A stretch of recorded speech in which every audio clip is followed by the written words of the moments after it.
people come to New Orleans to have a good time. Over 100 players in the HBCU Legacy Bowl. It's all business this week as it's their final chance to show NFL scouts why they've earned a shot. Who will make the biggest impression? We'll find out next.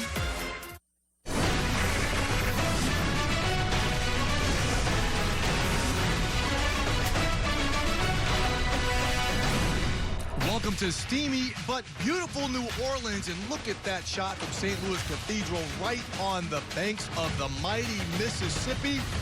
It is the time for the second annual HBCU Legacy Bowl, live from Gilman Stadium on the campus of Tulane University, and it is the final opportunity for players to play in pads before they find out their professional football hopes. I am Steve Weitz, joined by my guys Bucky Brooks, Charles Davis, and guys, our newest team member, Sherry Burris, will be joining us from the sidelines. Now the week kicked off with the HBCU Combine, and now it culminates in the second annual game. We've seen some studs all week, but Bucky, who's a player we've got to be looking out for? Well, it has to be Xavier Smith from Florida A&M. The wide receiver has been nothing short of spectacular throughout the week. And we talk about practices and watching him throughout the course of the week, no one could guard him. Very similar to when you watched him throughout the regular season. This is a productive playmaker, a polished route runner. He has stop-start quickness. And what I love about him, the bigger the game, the better he plays. You don't finish your career with over 280 receptions, 3,600 receiving yards, and 29 touchdowns without being a baller. He is one of the ballers that's really stood out this week. Yeah, the HBCU All-American also has got some return ability. That's something the scouts like. Charles, your guy? Well, when you talk about a wide receiver, let's talk about a defensive end / outside linebacker / 3 technique, and that's Joshua Pryor out of Bowie State. We've seen him at 280 pounds. We've seen him at 250 pounds, and all in between. What will he play at in the NFL? That remains to be seen, but today, probably closer to 245, 250, which means he'll be an edge guy, although in certain pass rush situations, they'll kick him inside. 31.5 sacks for his college career. He'll be hunting quarterbacks today. Yeah, Pryor's been one of the stars of the week. It's rare you haven't seen an NFL scout try to saddle up next to him. Well, now it is time for the coin toss, so let's send it to the public address announcer, Doug Moreau. Good afternoon, gentlemen. Do me a favor. Turn your backs this way. Turn your backs this way. You gentlemen, follow me this way. Guard, I'll be your referee today. Yep.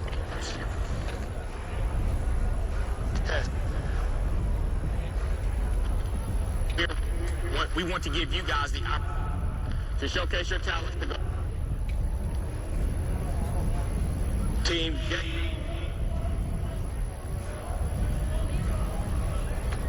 This is tails, this is heads. Go. Heads. It is heads. You want to defer to the second half. Which way you want to kick? This team is one to toss, elected to defer to the second half. Team Robinson will receive. It's in. Have a great day.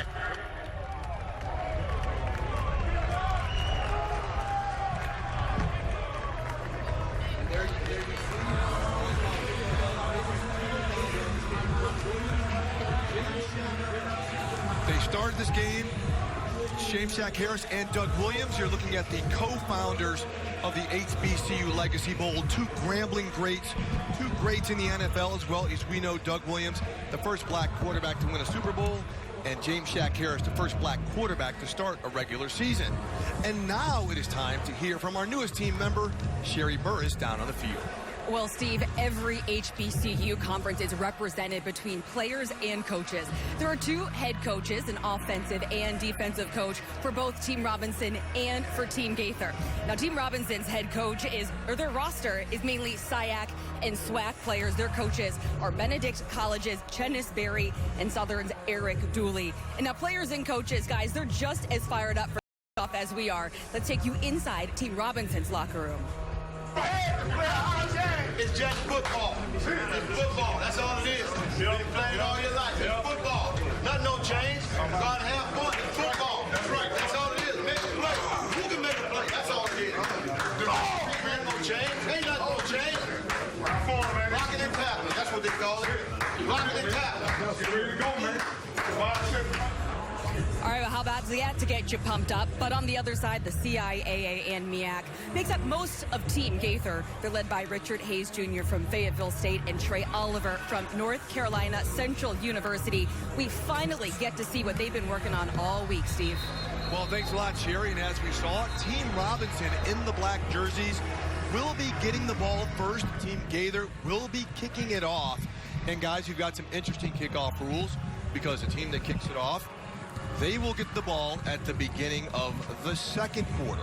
So regardless of what happens with the possessions, so we get to see exactly what these guys have to show. And we will see some things in the kicking game and the return game because these coaches do know that these are some of the positions, Bucky, these guys are going to have to fill on NFL rosters. Yeah, this is a big opportunity for these guys. A lot of guys have not played special teams. So in the All-Star games, you get a chance to see them out of their comfort zone. And so while you're evaluating them as offensive or defensive players, the kicking game is a huge element. It's the team or the phase of the team that will really help these guys make a roster down the line. All right, we're seeing Elton Andrew from Fayetteville State stepping back, getting ready to boot the ball. Looking deep, guys. It looks like we've got Xavier Smith. This has been the showtime, man. And again, we want to see his return ability because this could be the position he starts out with if he makes it to the NFL. Good job. Big high kick, returnable kick. Smith deep in the end zone, takes the knee. As we're going to see Team Robinson take possession at the 25-yard line. Coming out at quarterback for Team Robinson, we are expecting to see Glendon McDaniel from Southern University. And guys, you talked about Josh Pryor too. Number 0 on Team Gaither. Somebody to look out for. Absolutely, this should be fun. Okay, we're going under center. This is something they've worked on because a lot of these guys also have been playing mainly in the shotgun. All right, we're seeing McDaniel roll right. Dumps it off to Xavier Smith, but he had heavy pressure from Pryor in his face, Charles. Certainly did right away, and you saw Pryor affect the play because Glendon McDaniel hoping to get to the perimeter and get outside, have a clean line of sight in order to get it to Xavier Smith. That really wasn't there. He knocked the timing of the play off and held it to a short gain, if any. Yeah, Bucky, we know we've been talking about Pryor all week. He started off a game rolling out his way. You know, he wants to showcase himself in a game like this, but some of the strategy, if you're Team Robinson, doing that out of the gate, as McDaniel now lines up in shotgun.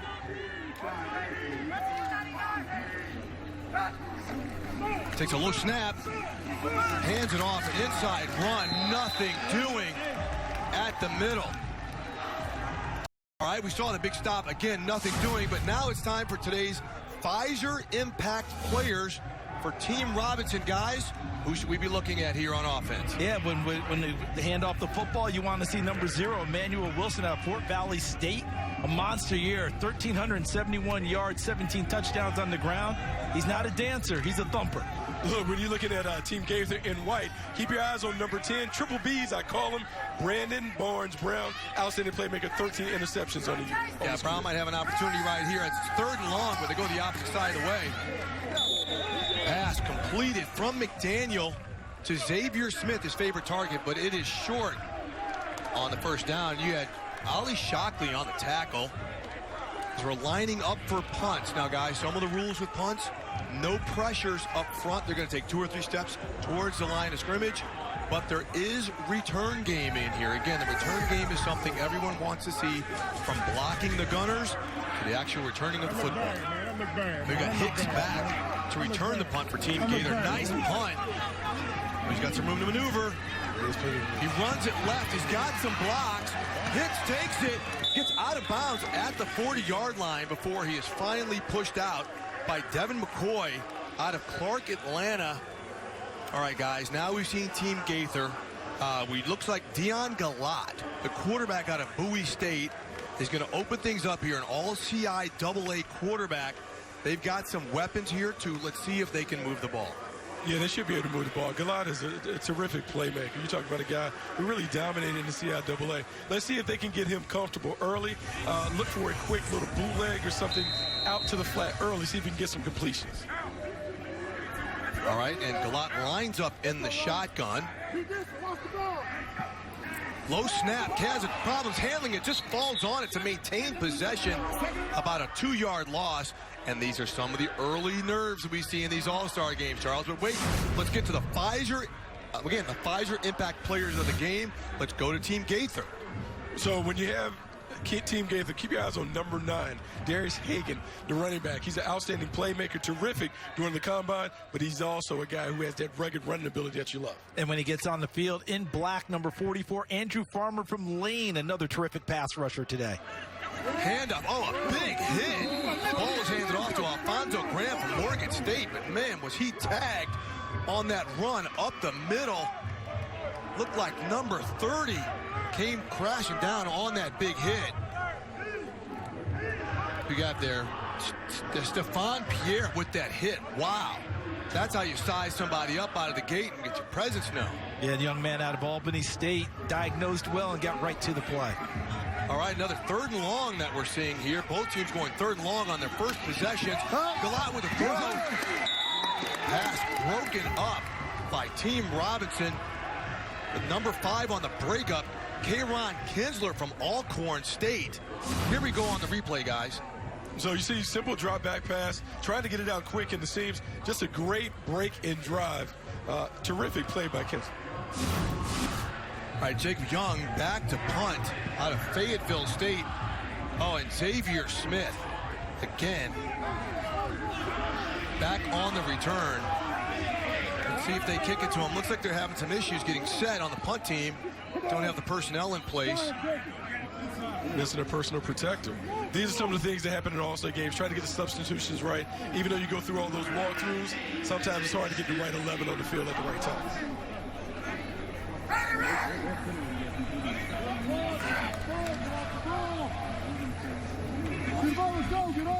Young takes the snap. Low punt. Very returnable kick here by Smith. Let's see what he can do. He breaks it right. He's got some open field. Wow. Big tackle there by number 33 on Team Gaither, Woodley Alpalon.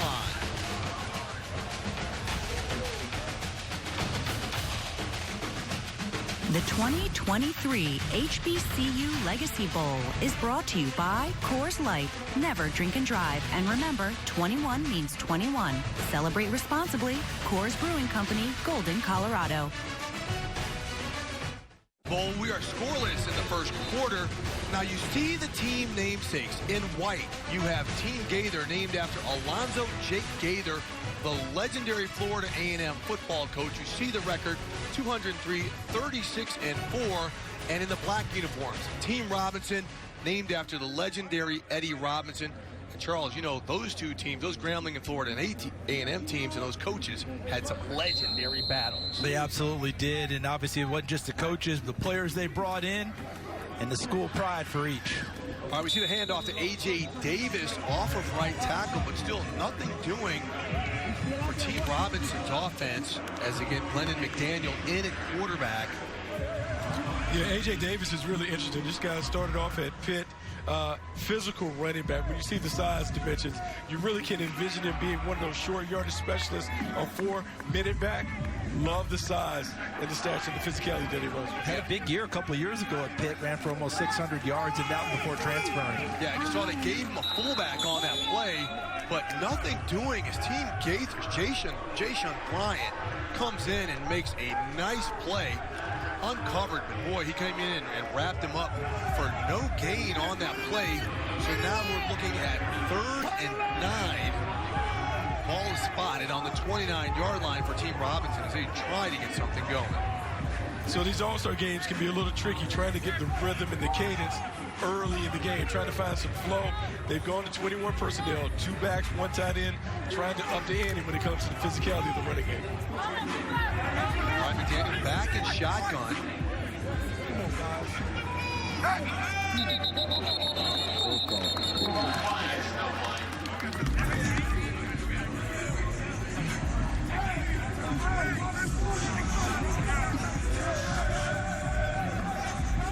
All right, false start. Seems like we're having some technical issues with the official microphone down on the field. But guys, now at backs, Team Robinson up now is to where it is 3rd and 14. You know, when you see circumstances like this in all these all-star games you've covered, what are we looking for here? Are we going big, or are we trying to get it to the hands of a playmaker so he can do something? It was always about trying to get the ball in the hands of the playmaker. That's good. You have a flag down. You have a very nice catch here by Jaden Thomas, a wide receiver out of Benedict College, who got close enough for first down yardage, but let's see what this flag is.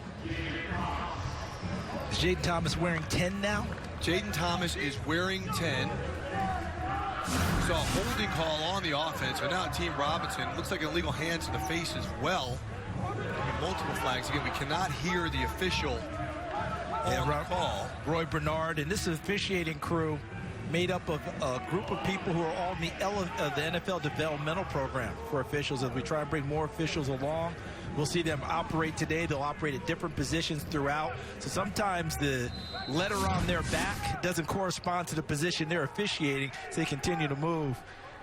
Yeah, you Speaking of movement, left side of your screen, you caught that as well. Yeah, Maurice Campbell, the first team all-SIAC tackle with the hands to the face. Pretty easy call. Handoff to Markel Scott, trying to make something happen. 2 nice moves. Nice move. Very good balance. But he doesn't even get back to the original line of scrimmage because Team Robinson was so far, a 12-yard run, so far in the hole right there. But guys, look at this run.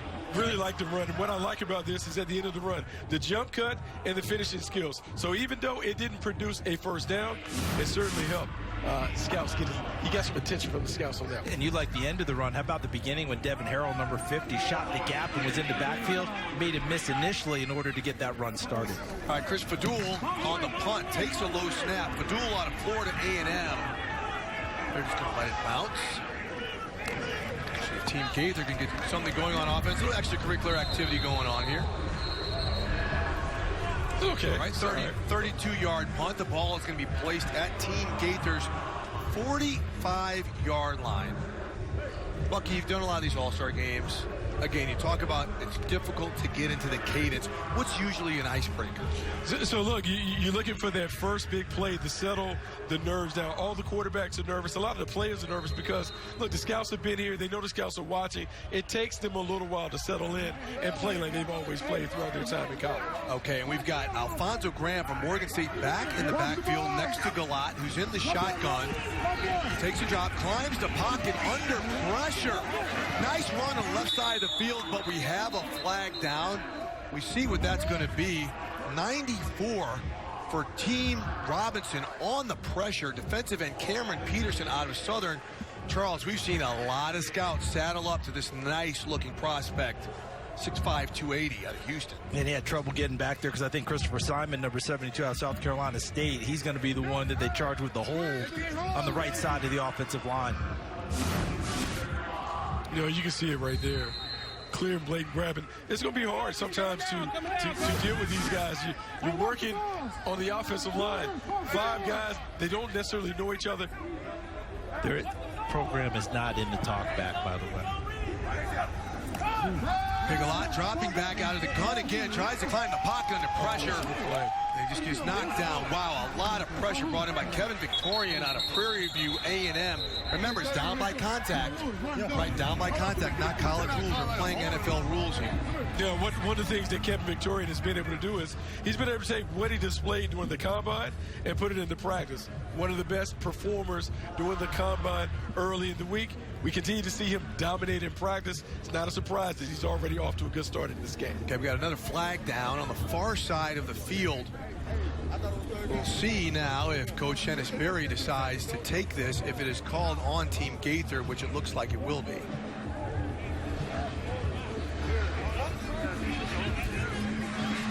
Oh, it's on Team Robinson walking back here. He's scrambling. He's out the pocket. You hear him in the background talking about he's scrambling out of the pocket. Yes. When you get defensive holding, when you get outside the pocket, Bucky, that's not supposed to apply. You're supposed to be able to put your hands on the receivers downfield until the ball's in the air, correct? Yeah, so, I mean, look, this is a learning curve for everybody, including the official. Automatic first down is Galat. Back in shotgun. with the RPO. Nice fake. Galot with a nice run, a physical run to get the first down. First time we've had either one of these teams cross midfield. What about that run? Yeah, really nice run for Galot. And when you dig into his background, you see he's rushed. In high school, he rushed for over 1,100 yards. Wasn't something that he necessarily put in his bag in college, but it's in there. One of those tools is hidden in the toolbox. 129 yards, 2 touchdowns on the ground this year. They didn't ask him to do it a lot, but he finished that run well. At first down to the 49, and they go back to the run game. Handoff to Alfonso Graham on the left side. Nice gain. Looks like they're starting to get a little bit of rhythm on offense for Team Gaither. 3-yard gain. Yeah, and this offensive line, Bucky, seems they're starting to move it a little bit on the defensive front of Team Robinson. Yeah, that's going to be a fact. And, you know, the thing is, most of the time in all-star games, you see a lot of reliance on the pass. They've leaned into the running game, had a lot of success, moved it over midfield. All right, Tyler King, standout player out of Edward Waters, joins the backfield. For the first time, Team Gaither goes into the 2-back offensive set. And you got 2 backs who can catch the ball well out of the backfield there now. Make the handoff. Handoff to Alfonso Graham with a nice run around the left side. Looks like Team Gaither starting to find something going on that left side. The tackle comes down by Nelson George from Alabama State. Team Robinson. You're right about that, and that was Daquari Wilson, number 55, getting out in front, as well as Tyler King, number 28, out of Edward Waters, is the lead running back. Yeah, nice lead black, but how about Alfonso Graham? He's been generating a little bit of buzz all week as a runner, but there are a lot of people, a lot of scouts that want to see him as a slot receiver. Yes. It is nice when we're transitioning to a league where you have a bunch of hybrid playmakers. His ability to run and catch could help him get a spot in the league. Yeah, I think this is a day where he better enjoy those carries. I think he's headed towards slot receiver, and I think that'd be a good spot for him. And that was a 9-yard gain for the pickup. Nice completion. Galot throwing to the left side. Hits his wide receiver. Antoine Murray, the all-MEAC player. I'm going to let you guys say where you guys went to school so no one thinks I'm showing up bias. Oh, he went to one of the HUs that no. in the land. Oh, the real.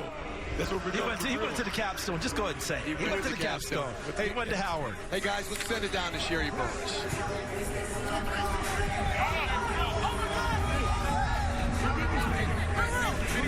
The late Dwayne, secret guys, Dion Gallat is friends with Dwayne Haskins. He passed away, and he's playing inspired because of the loss of his friends. The two from the Washington, D.C. area. They played football together. Gallat relying on Haskins for issues on and off the field. He even writes his nickname Simba on his eye black. He told me he is playing for Haskins in this game, and it reminds him that there's things bigger than football, and he's trying to go out there and honor Haskins in this game, too. Thanks a lot, Sherry. Fantastic tale. As we know, Dwayne Haskins last summer passed away in a tragic accident. So Dion Gallat showing a lot of respect to his friend. The flag on the play, a false start. His Team Gaither was 5 yards back to the 35-yard line. Second and about 7. Gallat drops back. Nice protection. Oh, beautiful completion to his tight end, Tyler Barnes. We got a flag down, but Barnes at the end of the run too. We got a flag at the end of the run as well. Man, that was a nice route by Tyler Barnes, a North Carolina Central product. And a really good block by J.J. Holloman down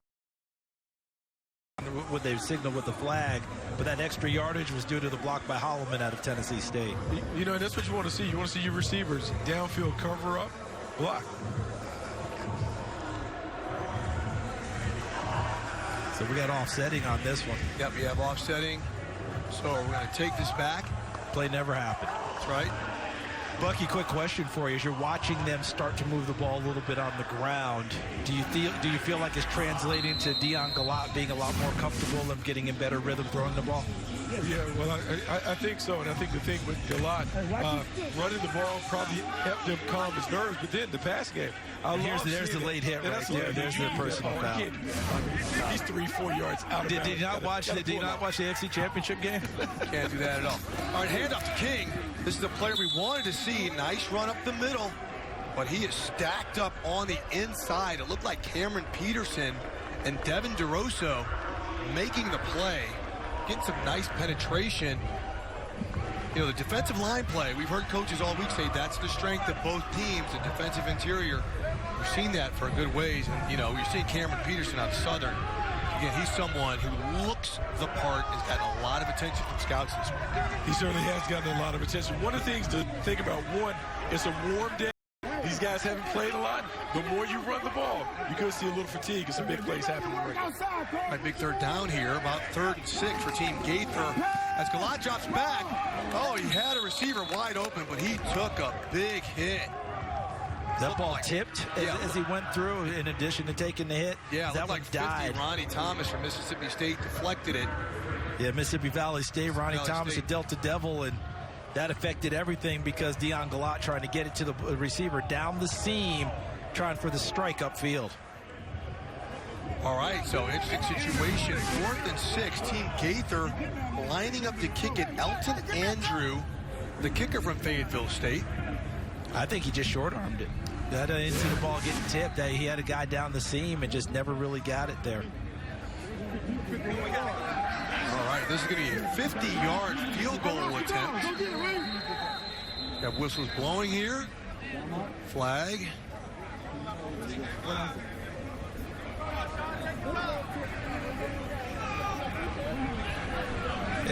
And you know that Elton Andrew kicking the football here, career-long field goal 45. So this would be a heck of a strike if he puts this one through the post. Push this range a little bit. Heck of a strike. Guys, look at his holder, Jacob Young. They might have to line him up at guard.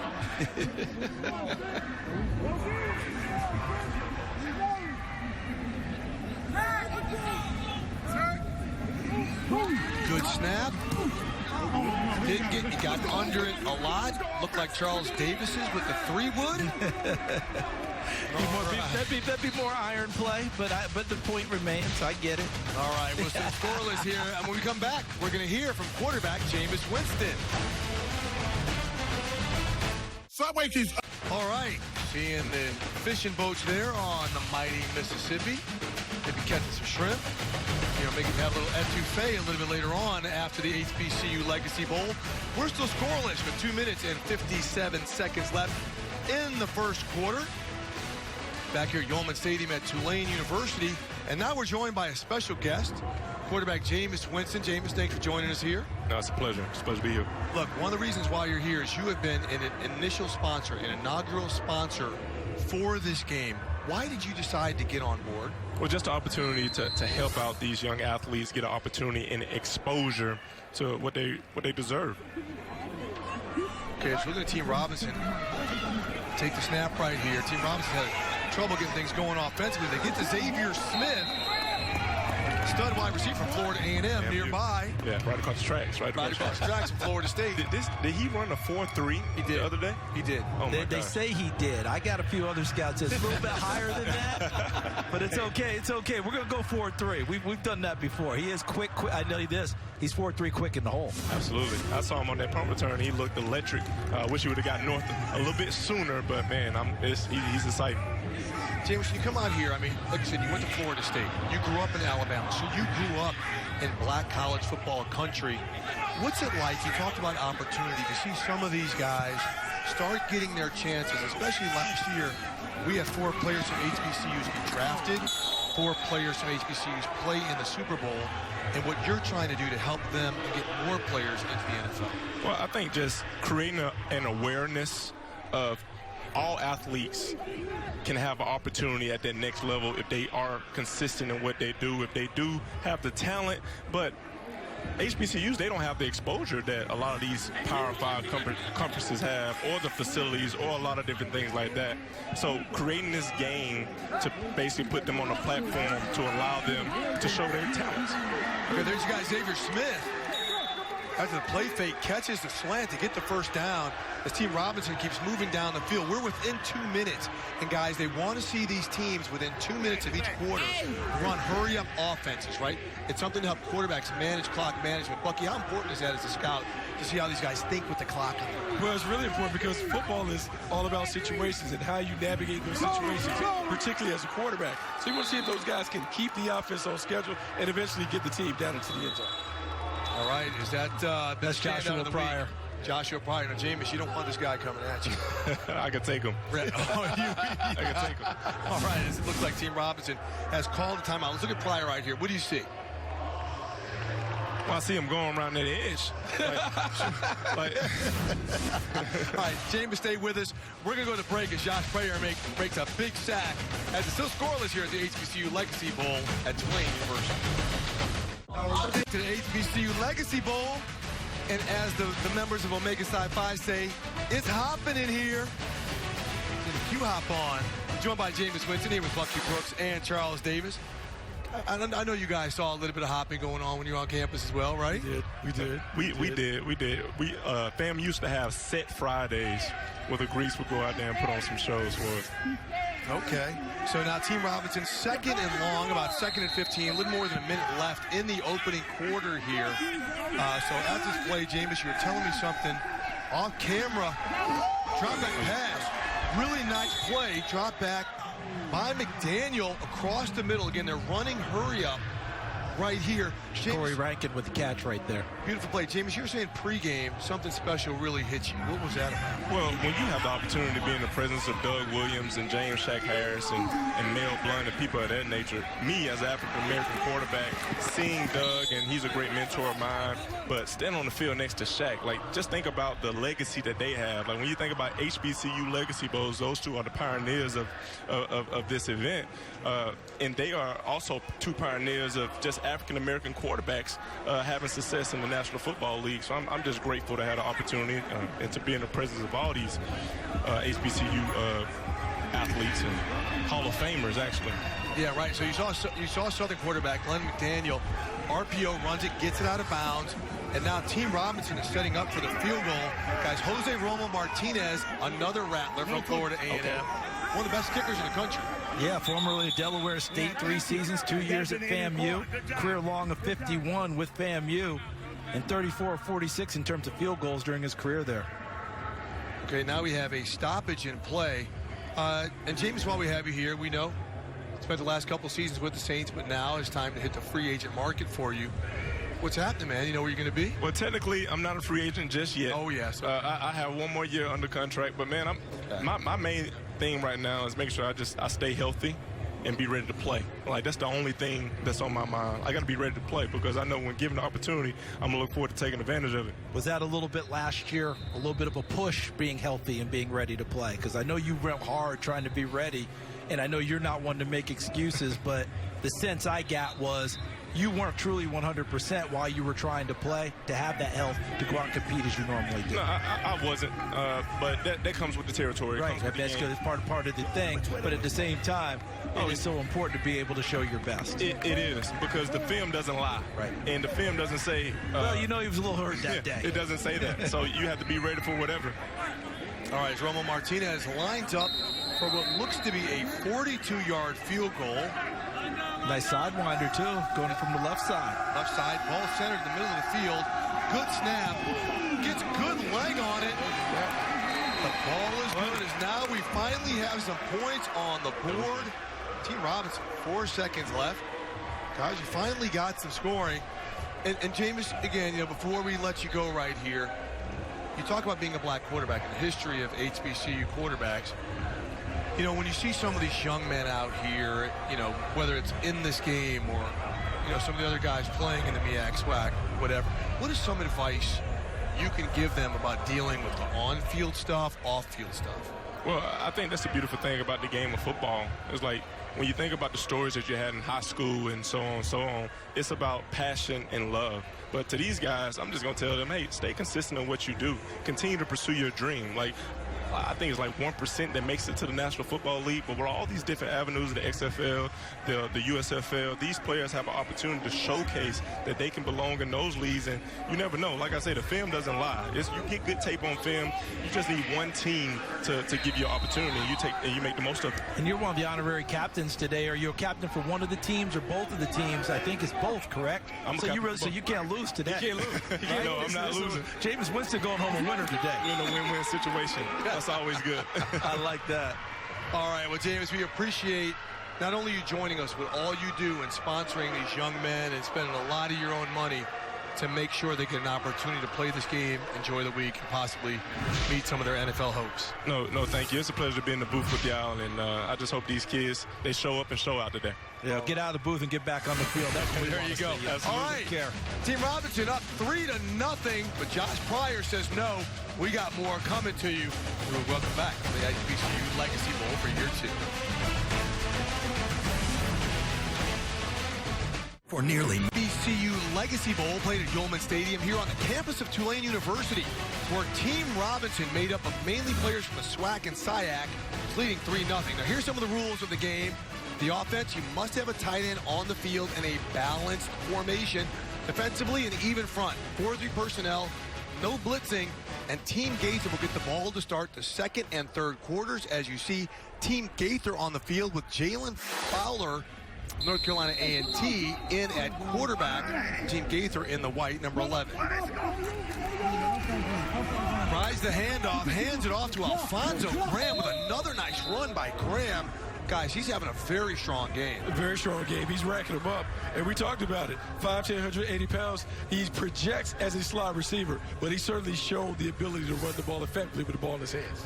Charles, you're surprised we haven't seen Darius Hagans in the game much, the running back out of Virginia State. He's been the buzz of this team for most of the week. Yeah, I think they're probably on a rotation system, so many carries, so many plays, that sort of thing. You kind of do that in the beginning of a ball game, and then when the game's on the line, the best players end up coming out and playing. Kind of like the NBA All-Star game used to be.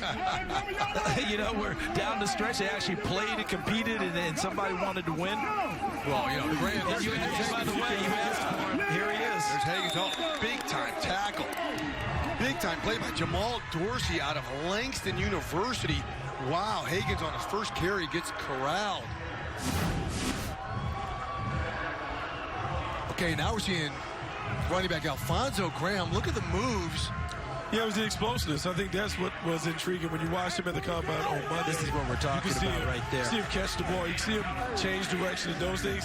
That's why scouts were buzzing about his ability to move from running back to slot receiver. And he showed really nice hands catching the football throughout all the drills, because the amazing part is last year he only had 14 catches on the season. Didn't utilize him in the passing game.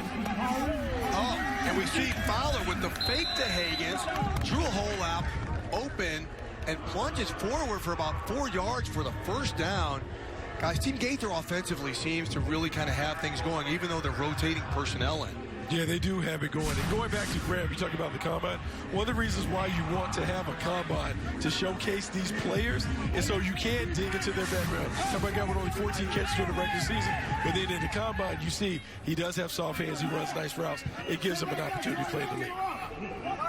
All right, 1st and 10 from the 43-yard line for Team Gaither. Go back to the RPO game, handoff.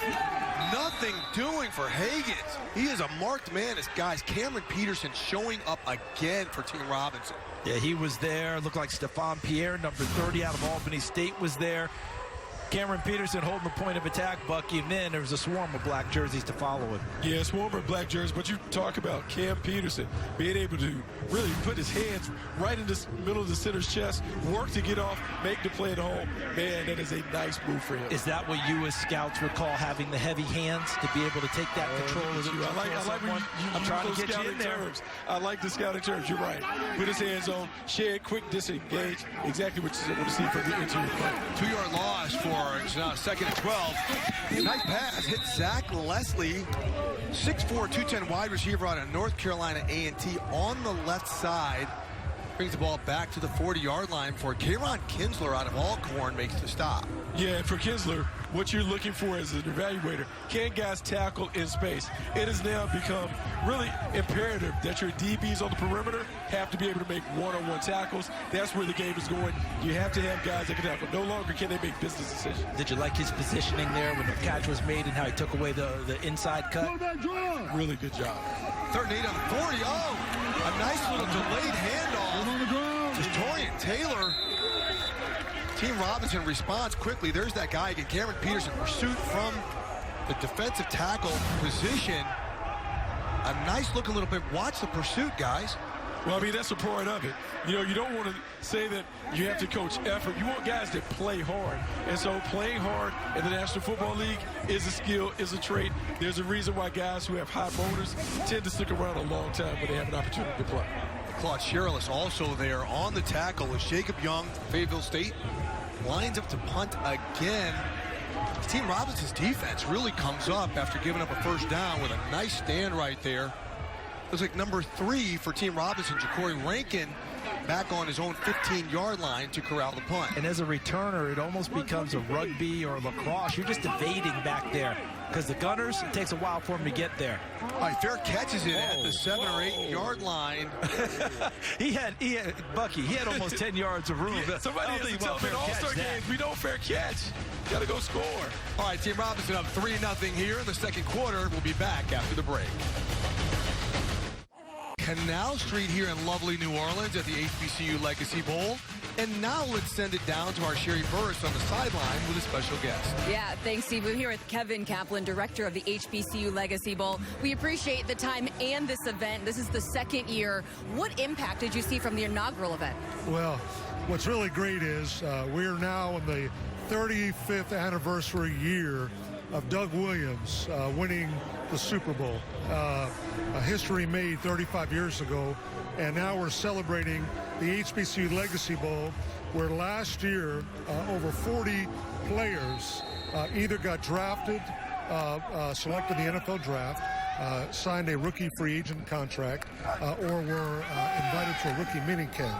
So 45 players, which more than quadruples the prior 3 years.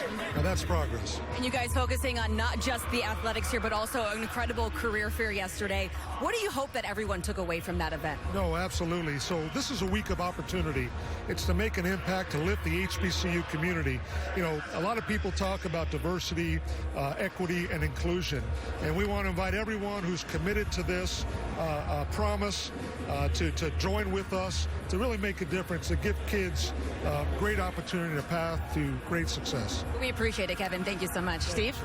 Well, thanks a lot, Sherry, as we're seeing Skylar Perry out of Arkansas Pine Bluff, a native New Orleanian in a quarterback, hands the ball off to Emmanuel Wilson out of Fort Valley State. Guys, now we're in the quarterback rotation. And here's Perry, a lefty, who's a nice dual threat type of quarterback.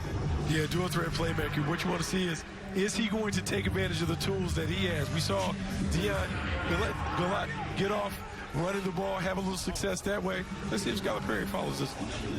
Well, it looks like they were having some little issues getting the play in. Perry actually running over to the sideline to get the play. Yeah, as the play clock now is really ticking down. They've been doing that throughout. Glendon McDaniel was doing that in between each and every play. But after every play, that quarterback's got to get to the sideline quickly in order to be there for the coach to give him the play. Yeah, play Otherwise, clock. you're burning clock. Yeah, play clock is ticking down. They get the play off. Perry, quick step. Oh, big time pressure. Wow, he really had no shot. And is that Jermaine McDaniel from North Carolina A&T? Yes, it is. Had a terrific combine. I mean, this kid went through things with such effort, almost to his detriment. And you know what it's like, Bucky, at a combine. Sometimes you try so hard and go so hard, you get yourself a little bit out of whack and out of your element instead of being fluid and smooth. But he was fluid and smooth on that pass rush. Absolutely fluid and smooth. And that's one of the things about the combine. It gave these guys exposure before they have to go to their pro day. Then when the scouts come and see him on campus, they should be a little more comfortable and relaxed. Oh, punt block. You got a punt block. Looked like number 11, Jashawn Bryant out of Tennessee State. I got to tell you, that's cold-blooded. That is cold-blooded. Because in this type of a game, you're not supposed to be rushing the punter. Yeah. You're not supposed to be rushing the punter. I know it feels good for Jason, and now he throws the ball up in the stands, but you're supposed to let him get that punt off. And we're seeing the officials convene because it was a gentleman's agreement, 3 to 4 steps, and we're going to see the return. Oh. Hey, so look, I understand this as a player. I understand where he's going, but he made a business decision. He wanted By rule, there is no rushing the kicker. The penalty is a 15-yard penalty from the previous spot and an automatic first down. So defense has to go right back out on the field. Oh, Jashawn Bryant, the celebration thwarted by a penalty. It's not just a gentleman's agreement. So now, Steve, we come back to the question we ask our scout, Bucky Brooks, as you're evaluating The rules are spelled out for players. We understand sometimes you get excited and you make a play like that. How do you as a scout look at what Deshaun Bryant just did? Okay, so there are a couple different things. So we give him double grades. I love the effort. I love the fact that he was able to take it off the leg of the punter. Hey, he didn't. However, awareness, I have to downgrade him on that because he didn't understand the situation. There was a rule. There was a rule. He violated the rule. But I dig it. Ultimately, though, you give him a little bit of a plus. You give him a little bit of plus on that because then you see that he can't block the punt. I do like the fundamentals that he displayed. Yeah, easy fundamentals and nobody's blocking you either. And Skylar Perry with a new lease on a series gets the ball off to number 17. It's Devon McCoy. Tight end, Devon McCoy, yes. Nice open field tackle there, Bucky. Kai Gray out of Lincoln. They call him KJ. He's been at Rutgers, Tabor College, Sam Houston State before settling in at Lincoln at 82 tackles last year. Well-traveled, but very productive. Yeah. All right, see Emmanuel Wilson in the backfield to the left of Perry in the shotgun, 2nd and 10. There he is with the handoff. Oh, big hit in the hole. There he is. Mama, there go that man. Perry Pryor again making plays. Would be number 0, Joshua Pryor out of Bowie State. What'd you like about what you saw there from him, Bucky, on the running play? We talked about his pass rush. What'd you say? I just like the overall physicality that he continues to display. I mean, he has been the guy that we've talked about coming into the event. Starting on Monday from the Combine, he was the guy that was constantly discussed. I think what you like to see in these games, the best players show up and dominate against what is expected to be. All right, third and 8. Yeah, 3rd and 8 from 34 as we just saw some 0-on-0 crime. Perry going for a deep shot. The ball is there. A big-time catch. And it looks like it is Jaden Thomas reaching up to grab that ball. Gentlemen, to throw in the catch for the big first down. Yeah, great throw catch. Bump and run. He just didn't have an opportunity to get his hands on him. Great catch taking it, the high ball. Man, you love this part. And Bucky, that's over a long corner. Jai Nunn-Liddell out of Kentucky State.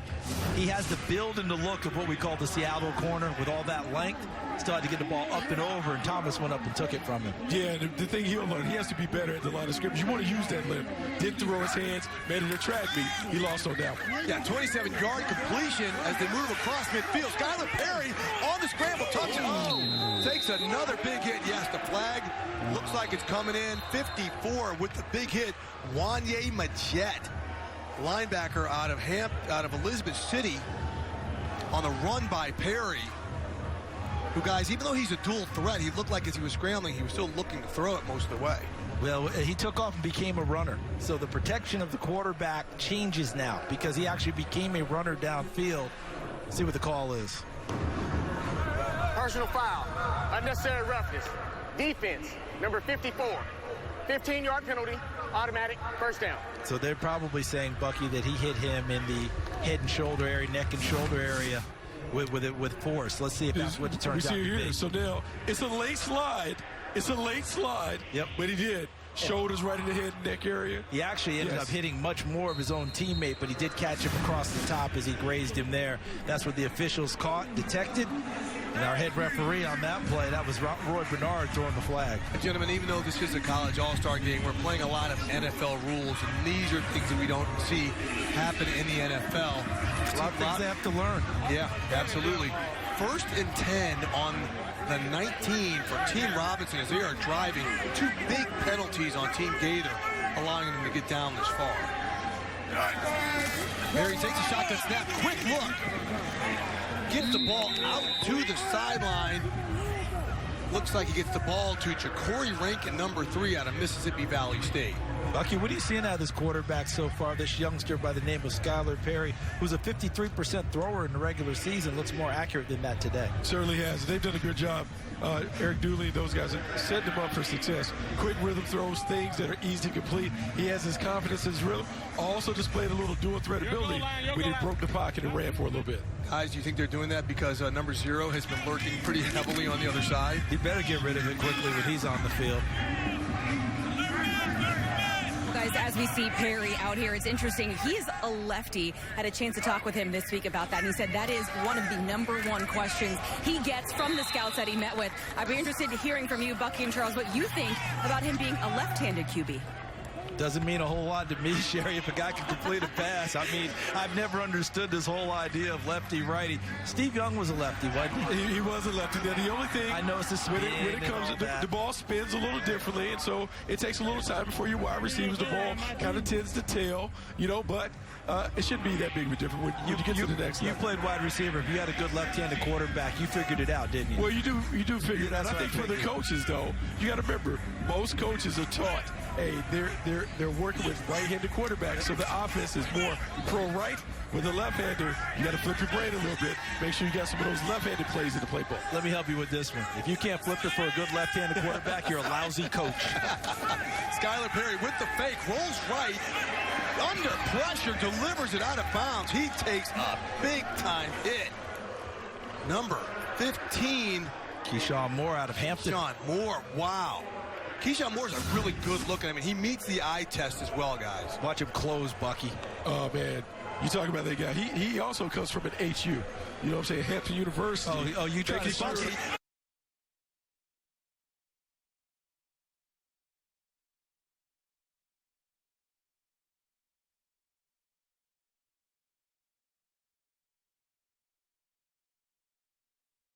But now Reno Football League rules are not in play.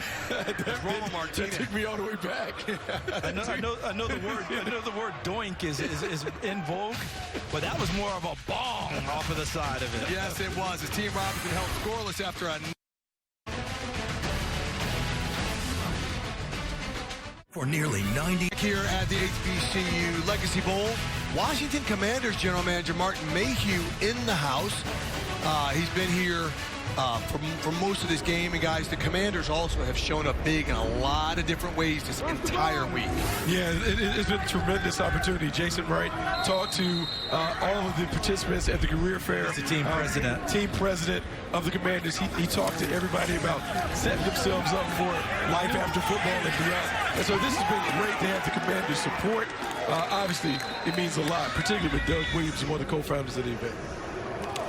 All right, we saw the incomplete pass thrown right there under heavy pressure as Team Gaither takes the ball. Illegal contact. Fowler under heavy pressure, 99. Number 21. 5-yard penalty, automatic, first down. All right, but we have a flag on the play, defensive hold on number 21, Cherylish from Alcorn from Team Robinson. So automatic first down for Team Gaither on what was a busted play. Busted play, but still up front. The same guys keep showing up. Yep. Cameron Peterson up front with the bull rush. 94 in black. 94 in black. And then Kevin Victoria, number 99, coming off the edge. Those two guys have been spot on all day. Hey, guys, one thing I just noticed, Darian Bryant, the all-CIAA tackle, just moved to left tackle from the right side because that's where so much pressure is coming from. And then they run the ball. Tyler King with a nice cutback on the stretch run. He ended up making Devin DeRusso, number 26 from Langston, miss in the hole to gain additional yards. Watch DeRusso, 26 in black, got the shot right there. Made him miss and end up getting another 4 yards out of it as he had number 92, Justin Reagan, draked on him at the end from the young man out of Jackson State. And here's the thing about Tyler King. Great athlete. Started his career at Marshall. You can see the natural running skills. People, scouts, really love his ability to stop, start, change direction. Led Marshall in rushing two years while he was there. All right, 2nd and 2 for Team Gaither. You're seeing Fowler make something out of nothing. A bad snap, almost gets sacked, and then gets the ball to his tight end, Miles Wright from Morgan State, number 86. What a play by Fowler out of NCA&T.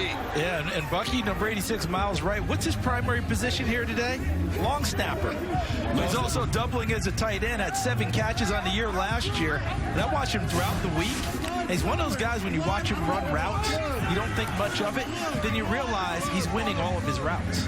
How about that? And the more you can do, long snapper, specialist position. But if you can play a position, it certainly helps. All right, Fowler on the drop back, dumps it off to King. Oh, here we go in the open field, down the left sideline. Looks like he stepped out at about the 36. guys. We saw the catching ability as he had to go up and get it, and the open field explosiveness. What'd you think of the hands there about Tyler King there? They look like easy hands, Bucky. Easy hands, and coming into it, scouts had talked about his explosiveness, his athleticism. Now seeing him catch the ball out the backfield after watching him a few plays later as a runner.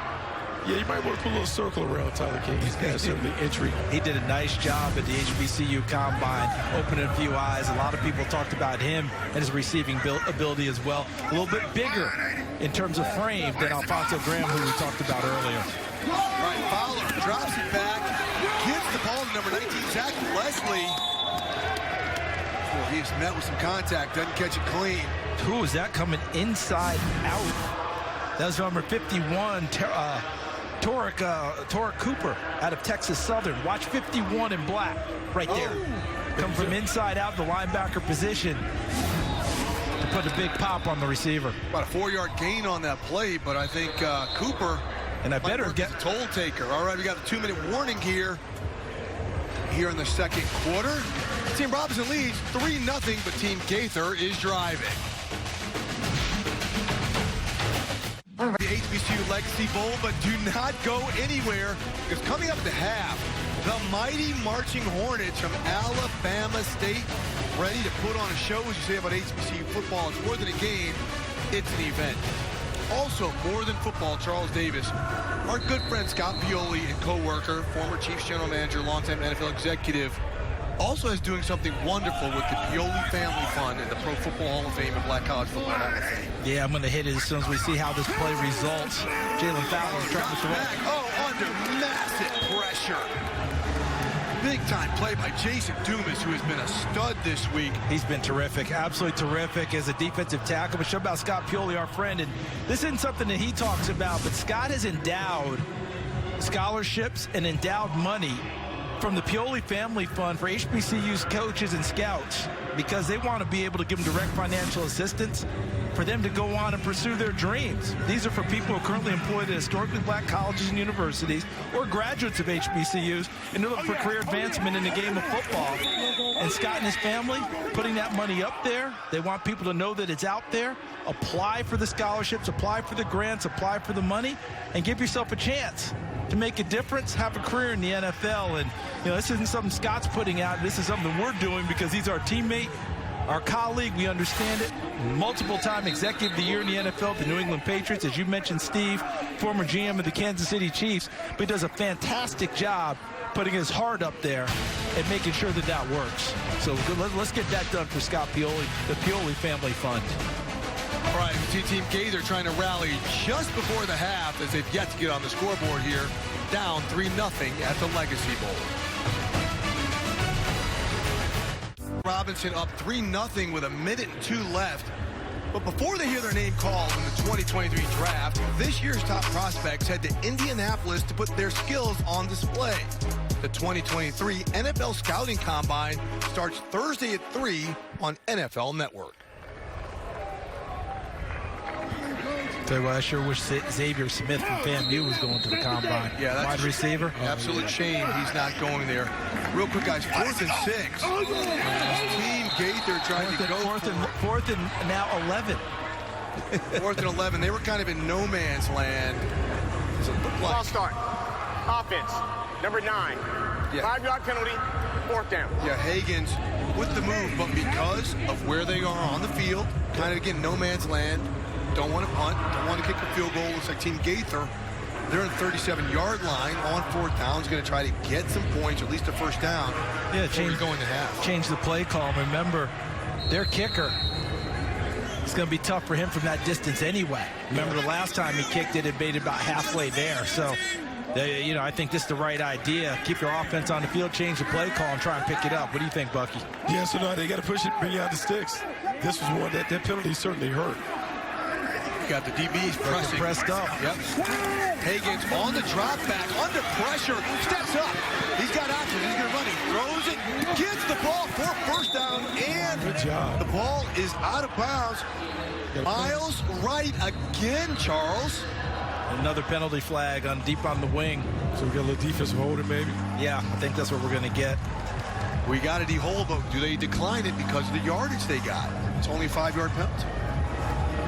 We'll see. I think you just go ahead and take the first down there and keep moving. Absolutely. Plus, you're in field goal range with the ball right now spotted on the 20. Defense, number 10. That penalty's declined. Result of the play is a first down. And that was Jade McCrary making the call. Another woman getting into officiating and doing an excellent job. We've got, 3, 4 in the NFL now that are working on a weekly basis. Sarah Thomas worked the Super Bowl when Tampa Bay beat Kansas City a couple seasons ago. Yes, absolutely. So more and more opportunities out there for everyone who wants to get involved in the officiating game. That call went against Keenan Isaac now as Fowler lines up with 46 seconds on the clock and a new set of downs. Takes in the shotgun under total duress. You see a flag down, and he's sacked by that man again. Jason Dumas from Southern.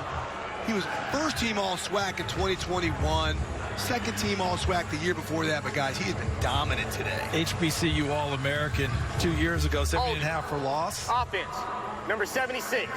That penalty's declined. Result of the play, second down. And 8.5 sacks that season, playing for Prairie View before he followed his coach, Eric Dooley, to Southern.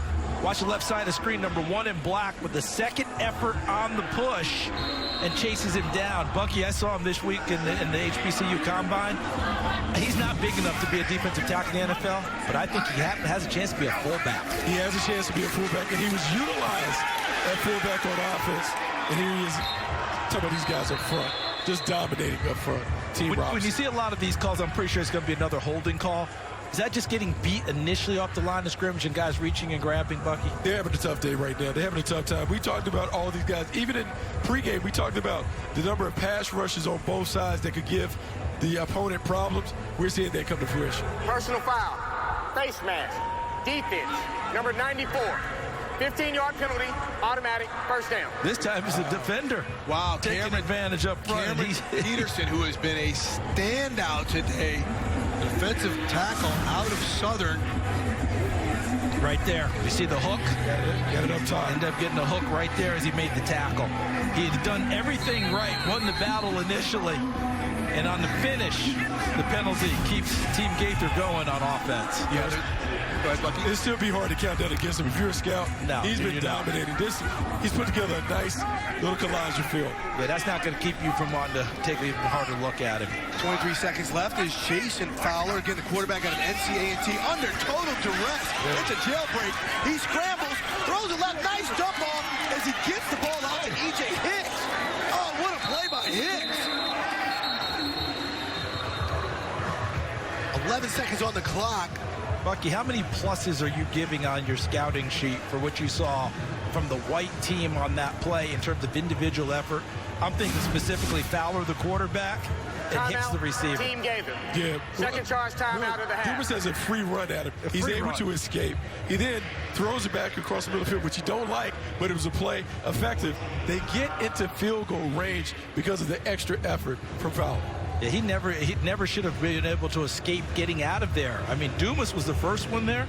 There were 3 others coming with him, and an excellent job by Fowler spinning out and creating the opening. Okay, Bucky, you gave out some positive grades, but across the offensive front for Team Gaither on this drive, look, we know it's obvious passing situations because of the clock and where they are, but they are not helping Fowler out right now. No, they're not helping him out. In fact, with that last play, I thought they were running the screen. A middle screen? I thought they were running the middle screen because everyone came through. I thought it was a middle screen. And so they have to tighten it up. It's one of the things that they will talk about at halftime. They have to give the quarterback a better chance, but they still have an opportunity to go in 3-3. CD, quick question. 11 seconds here. They're out of timeouts, I believe. You take a shot at the end zone. Absolutely. You got to throw it in the end zone. But look, Zach Leslie at the bottom of the screen, number 19. That's a big, tall target for them. Maybe you want to take a shot at throwing it up and trying to hit him. Man, we haven't seen J.J. Holloman, the standout from Tennessee State, in a lineup in a while. Fowler is joined by split backs. Takes the shot, just as you said, Charles. Oh, back shoulder was there.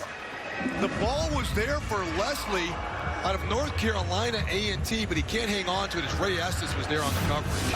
I think the funny thing about this is, prior to the snap, Ray Estes knows that they're coming their way. He's clapping and applauding the point to Fowler. Throw it my way. They do.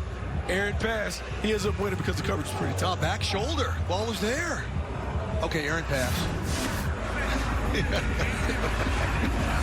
All right, he's looking at Elton Andrew from Fayetteville State. It's a chance to atone a little bit. See if he can get a clean pass through the ball with his foot on this one. 32 yards. And Jacob Young, his holder from Fayetteville State.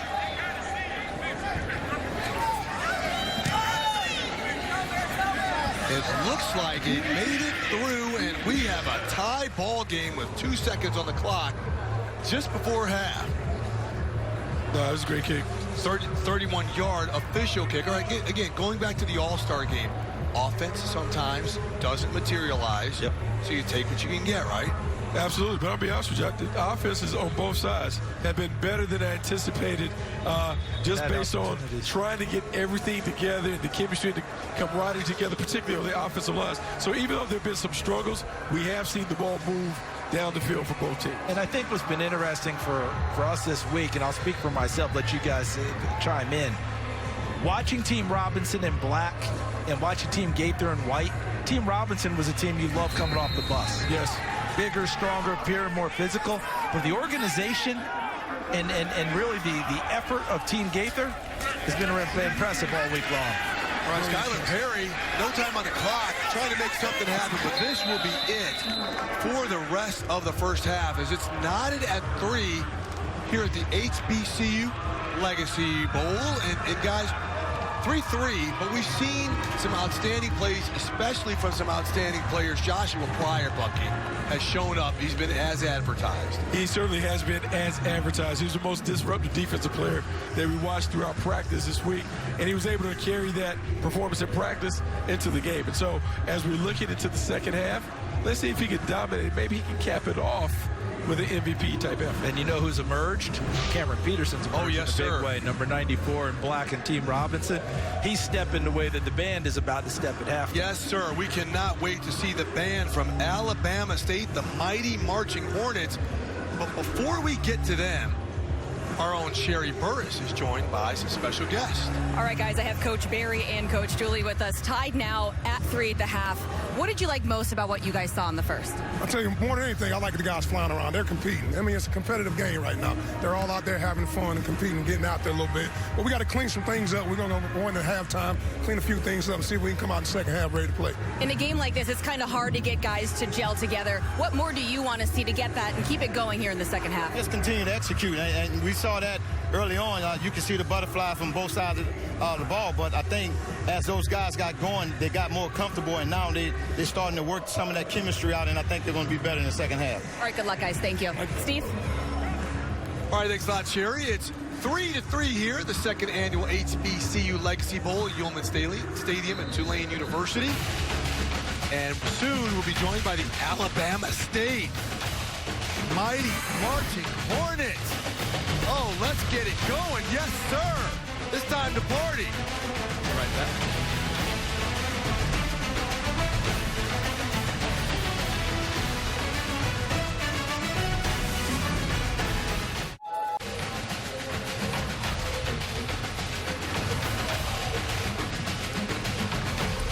The score at halftime is tied 3-3 between Team Robinson and Team Gaither. But now it's time to get this halftime started off right. Here is Alabama State mighty Marching Hornets.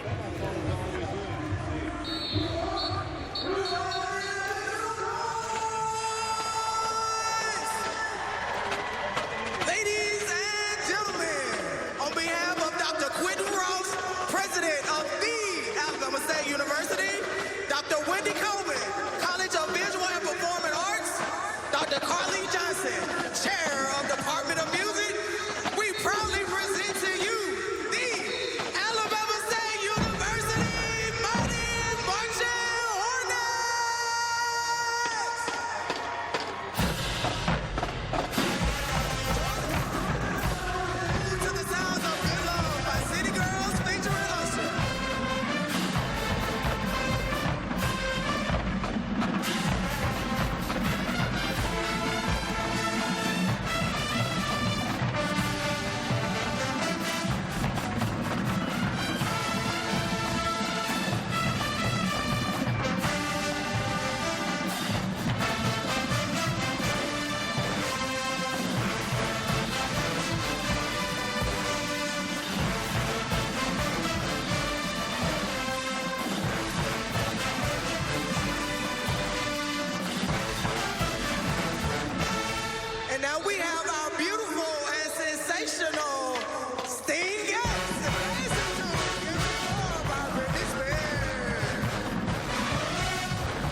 Great job by the Alabama State marching Hornets. Coming up next, we will formally introduce the Black College Football Hall of Fame class of 2023. The game here at half, tied at 3. You're watching NFL Network.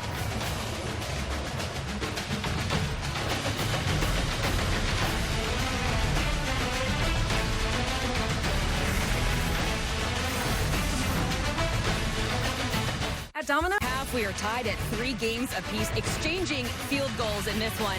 But now it's time to get to know the 2023 class of the Black College Football Hall of Fame. Here is Pay announcer Doug Moreau. Ladies and gentlemen, let us now recognize the Black College Football Hall of Fame class of 2023, presented by Coors Light. Representing Coors Light today is Senior Marketing Manager Brittany Lanier. First, an offensive lineman who spent his 13-year NFL career with the Raiders, winning 3 Super Bowl titles. He played at Florida A&M University. Let's hear it for Henry Lawrence. I'm taking the game's mine. Next, one of the most electric quarterbacks in the history of the Central Intercollegiate Athletic Association. He was a 4-year starter at Elizabeth City State University. Went on to play 11 years of professional football. Please welcome Johnny Walton.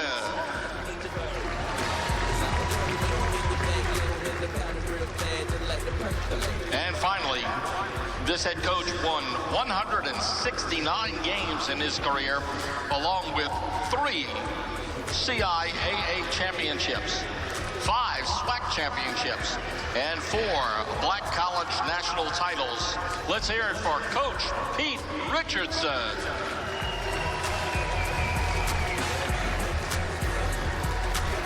Once again, and here is the rest of the class who were not able to be here today. Albert Lewis, the quarterback out of Grambling State, was also a finalist for the Pro Football Hall of Fame this year. Lewis played for the Tigers from 1979 to 1982.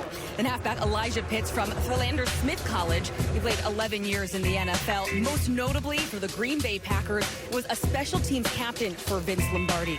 Leslie Frazier, the current defensive coordinator for the Buffalo Bills, was a standout defensive back at Alcorn State. He was part of the 1979 SWAC championship.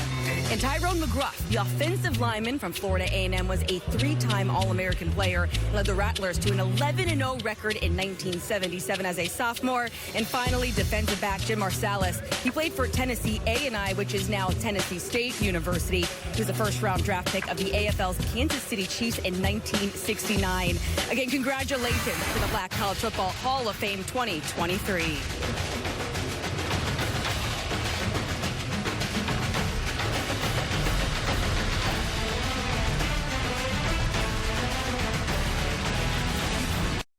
Joined here with Bucky Brooks and Charles Davis.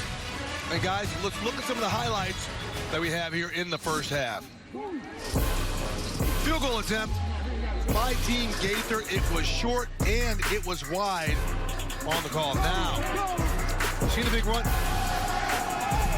And there's a made field goal to get Team Robinson up 3-0. And this was a very, Jalen Fowler was driving, but then the defensive front for Team Robinson all over it. And then it wasn't the doink, it was the dog. And finally at the end of the half, Team Gaither gets on the scoreboard after a few close calls, guys. So now let's look at the stats in the first half. Look at some of our leaders. Not a ton of offense because of the defensive fronts here. Look at the number of penalties, even time of possession, 81 pass yards. But neither team, guys, has 100 total yards of offense. And look, it's been tough, and we knew it was going to be tough sledding just in looking at the rosters and how it laid out. The talent was definitely on the defensive side of the ball. We saw some flashes. We saw some plays. Maybe in the second half that everyone is comfortable. They made some adjustments. We'll see more efficiency from the offense on both squads. Well, the big thing will be, can the offensive lines create space in the run game, and can they hold up at all in the passing game? We've seen so many times where they've had direct pass to the quarterback. You have no chance to make a play. The two standouts for Team Robinson, which will be on defense, Team Robinson in the black, Team Gaither in the white. But Jason Dumas, the nose tackle out of Southern, and Cameron Peterson, the defensive end, defensive tackle out of Southern, they have been living in Team Gaither's backfield. They absolutely have been living in the backfield. And you like just the combination of effort and energy that these guys have brought to the table. All right, now as Team Robinson gets ready to kick off, back for Team Gaither. It's like number 28. Tyler King. Tyler King. They want to see his skill set. And again, not down by contact. King pulls the ball to the 30, breaking tackles, gets it out to the 35. Guys, we've seen a variety of skill set out of King today, running the ball and catching it, and now in the return game. And how about him understanding the NFL rule right away, Bucky? Yeah, that was great. That's a great understanding of the rule. We have a mix of college and pro rules. Talking about not being down by, you have to be down by contact. Catches it on the ground, gets up, he's able to take it past the 35. That's a big-time return. Big-time return. Team Gaither now takes over first down at its 35. And in a quarterback, it looks like we've got, is it Jakari Grant out of Virginia Union? Be his first appearance of the afternoon. Yep, his first appearance. Grant, 22. Gets the ball, RPO, pulls it down. Nice run by Grant as number 99 for Team Robinson came with the smoke. Kevin Victorian got him to bite and pulls it down and goes outside. Bucky, you coach option offense in high school football. What is he looking at there? He's read the end man on the line of scrimmage. If the end man turns his shoulders or he's coming towards the running back, he pulls and goes around the corner. Great play design, and really way to use it on the first play of the second half. First and 10 on the 46 for Team Gaither in white. Jakari Grant from Virginia Union in at quarterback. And we've got flags. We've seen a few of those so far.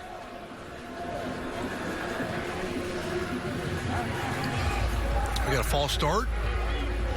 Again, we cannot hear the microphone of the official at the point, but first and 15 for Team Gaither as the ball moves back to its own 41-yard line. What was that song by Don Henley back in the day? We've got dirty laundry. We've seen a bunch of it here. A lot of rags on the field today. Yeah, a lot of rags, a lot of penalties. Hasn't been the cleanest game. See if we can clean it up last. Yeah, see if we can get the efficiency to match the effort, because the effort's been there from the first snap. Oh, just no chance. There's that guy, Cameron Peterson. I mean, they're only playing 4. They're not blitzing. And this guy here, he has just, staked his claim, Bucky. It's a one-man wrecking crew. And they see quick arm over, penetration in the backfield. He's consistently done this. He certainly has a tail on the center he's worried about. Yeah, and he was winning over Robert Lacey out of Tennessee State. Bucky, when you're rushing, you always hear coaches talk about get half a man. What does that mean when you're half a man pass rushing in order to gain an advantage? So rather than taking a man down, square down the middle, you're trying to pick a side that you can work on. If you can get skinny enough, like he did on that arm over, it allows you to get the immediate penetration. All right, second 19, Jakari Grant out of Virginia Union. In shotgun, takes the snap again, under heavy pressure, gets rid of the ball. Nice completion to his tight end, Tyler Barnes, number 81 out of North Carolina Central. Get a lot of yardage back to where it's going to be 3rd and 6. Very manageable from midfield. Gentlemen, I have an announcement. There's no penalty on the play. Hey, Charles, we did say the officials are in training, too. They've got to impress their bosses as well. Listen, I think for the most part, they're calling what they see. Absolutely. I don't think that they're just throwing them out there for sure. I think they're seeing what's out there. They have to make the call. And these young men are playing with such effort. And Bucky made a great point earlier. It's a mix of college and NFL rules. So sometimes you're getting caught between as you're trying to advance here in this level. Bucky, I know you love this formation. A little pistol with Grant in there, offset by Alonzo Graham. Fakes the handoff to the tailback. Oh, no shot. Big man after the strip sack. Living out a dream. 76, Darian Bryant picks up the ball on the strip sack. Looks like 99, Victorian in there. I thought I saw 9, too. 9, Nelson Jordan. Nelson Jordan out of Alabama State, three-time captain in high school. And what about the get-off there as he came around the corner and just bent and got to the quarterback, Buck? Look, man, early in the week we heard Eric Bieniemy at his press conference talking about getting guys to strain to finish. That was a great effort coming off the edge, laid out to knock the ball away. Ended up getting off the field. Forcing a punt. Back to you guys, though. We've seen more players go for knocking the ball out, the strip sack, than necessarily the sack. What about that technique we just saw? It was great. I go back to Bucky's compatriot at the University of North Carolina on that one. That's Lawrence Taylor. He really made that popular and became a huge play. When you're stripping the ball away, getting takeaways, what are you doing, Bucky, to the other team? You're taking away possessions. You're increasing possessions for your team. Takeaway is the name of the game. Team Robinson with the ball at the 15. We come back 3-3 at the Legacy Bowl. Back here at the HBCU Legacy Bowl, and talk about a legacy. Cafe Du Monde, a staple if you are in New Orleans. Gotta admit, I ate 1, 3, way too many beignets so far on this trip. We have a special guest with us. We have a 4-time Pro Bowl left tackle spending 9 seasons with the New Orleans Saints. We have Teron Armstead. Thank you for the time. So far of the impressions, second half just getting started. What have you made of this game? It's been great. High intensity so far. It's been a defensive battle. It's only 3-3 right now. But the energy is great. These guys are playing really hard. There's more HBCU guys in the NFL now. Looking ahead, because of games like this, how can you see even more guys being successful? We love this. You know, this opportunity, it raises the awareness, the exposure.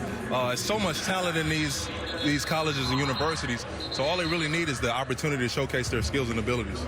For you, you had an incredible season with the Dolphins this year. As you look ahead to the future, what's in store for you guys down there?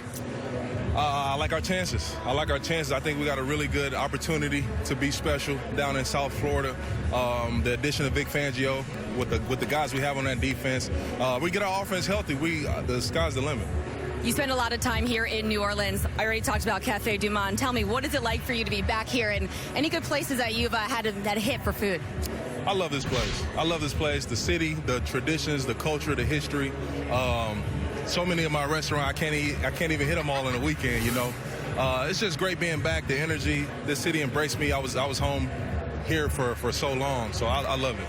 Well, we appreciate the time and welcome back. Thank you. Thank you. I appreciate it. All right, guys. All right, thanks a lot, Sherry. During the interview, we saw Devin Harrell, defensive lineman from North Carolina A&T, go down with an injury. He's being tended to. But guys, real quick, also, Teron Armstead, we just saw in that interview a great success story from a historically black college and university, that being Arkansas Pine Bluff. Yeah, he certainly is a terrific success story.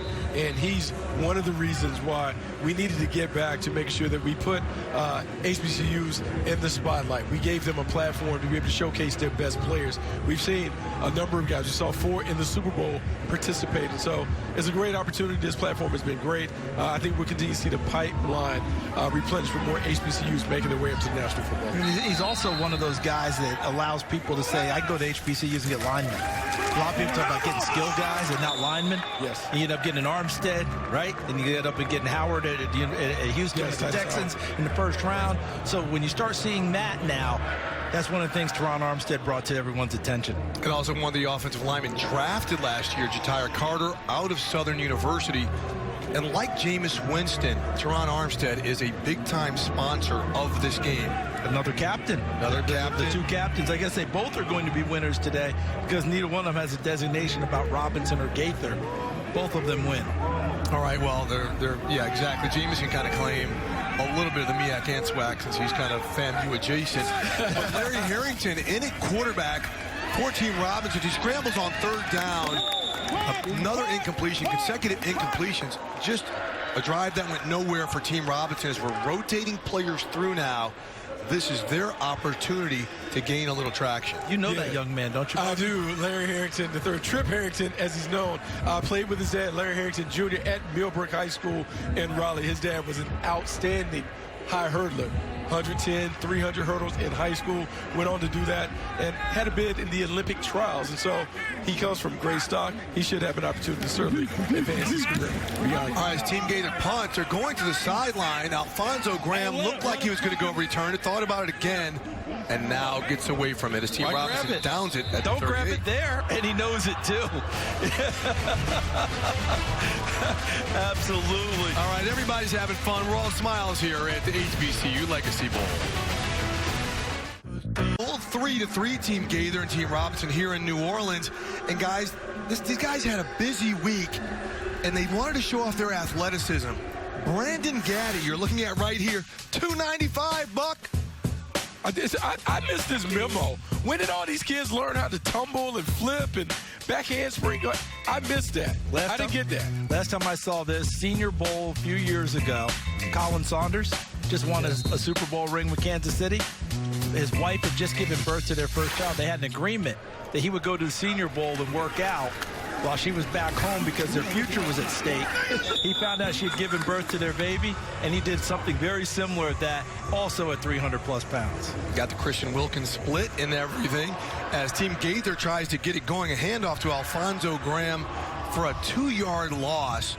Jakari Grant back in at quarterback, his second series. Ronnie Thomas, number 50 from Mississippi Valley State, another player who's shown up a lot in today's game. Well, he's played with effort all week, Steve. Every time, every drill you saw, Ronnie Thomas was a factor. Yeah, Team Robinson's defensive front is really dominating this game. Grant takes a low snap, uncorks the ball across the middle, tipped at the last minute by number 26, Devin DeRusso.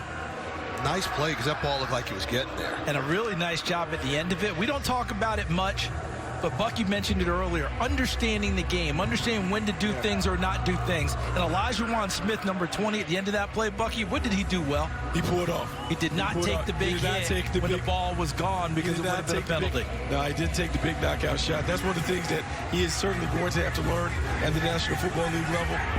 Already has a great understanding of it. All right, 3rd and 12. Jakari Grant from Virginia Union in at quarterback. Takes the snap. Gets it off quick. Receiver's not ready. Oh, near pick by James Hawkins from Albany State. Guys, let me jump in real quick. Do you know where James Hawkins came from on that play? He was late on the field coming off the bench, ran all the way across the field, and almost ran into this interception. He was nowhere close to being set, but he just kept running, and all of a sudden, the ball was in his chest. Ball was in his chest. He had a chance to be a hero. He had a chance to go ahead and keep running in the other direction. Nothing but green grass ahead of him. Was that the dig route coverage? Oh, man. That was, I'm supposed to be in the game coverage. All right, Jacob Young from Fayetteville State. Back to punt again as it is 4th and 12 from the 38-yard line. Don't fair catch if you get open grass. Is that Nugget Warren? Nugget Warren back on the return. One of the standouts all week, the quarterback from Jackson State. This could be good. That is a big goodness. That's Jay Nunn Liddell from Kentucky State with tremendous coverage on special teams. Jai, because I asked him, Jai Nunn Liddell. Okay, so we talked about him earlier. He was playing corner. You alluded to him being one of those Seattle Seahawks types of corners being body. But this might be where his future lies. Right. Special teams, covering down, big hits like that. Man, when you're 6'3", 200 pounds, and you run like he runs, man, you got a chance to be a guy that can be a difference maker as a core special team. Man, not bad. Played at Kentucky State. Their nickname, the Thoroughbreds. Oh. Personal foul. Blindside block. Return team. Number 51. 15-yard penalty. Half the distance penalty from the end of the run. First down. Oh, he must have blindsided the wrong guy because his return man still got hit. Let's watch this play. Oh, no, let's watch this play again. Okay, right there. This is the play you're talking about, Charles, when he comes all the way across the field. Remember, he came from the bench and got himself surprised that the ball showed up. All right, now Team Robinson has possession on its own 14-yard line. Taking a big shot, Xavier Smith still pulls it down under tight coverage. Big time catch by by Xavier Smith, one of the stars, the wide receiver, the All-American out of Florida A&M. And he was interfered with on the play, guys. By Jainon Liddell, who just had the Cam Chancellor type hit on that punt return. Xavier Smith. Look, got a call in the middle of the year from Willie Simmons, the head coach of Florida A&M. He said, I feel like my guys not getting enough notoriety, not enough attention. He then proceeded to really outline all of the good things that Xavier Smith did. Talk about his productivity, his route running ability. He has been like this all week. He was unguardable in practice. He hasn't been able to be stopped today. This is a guy, we talk about drafted prospects. He has a chance. There are 2 fouls on the play, both against the defense. Pass interference, defense, number 27. That penalty's declined. After the play, personal foul, unnecessary roughness, defense, number 27. 15-yard penalty will be added to the end of the run, first down. Guys, real quick, Xavier Smith, 5'10", goes up and gets it over a 6'3" corner. The bottom of the screen, and there it is. Now, Liddell is about 6'3". So there's the interference. And then the way he swung him and slammed him on the ground, I believe that's the extra penalty. Don't you think, Bucky?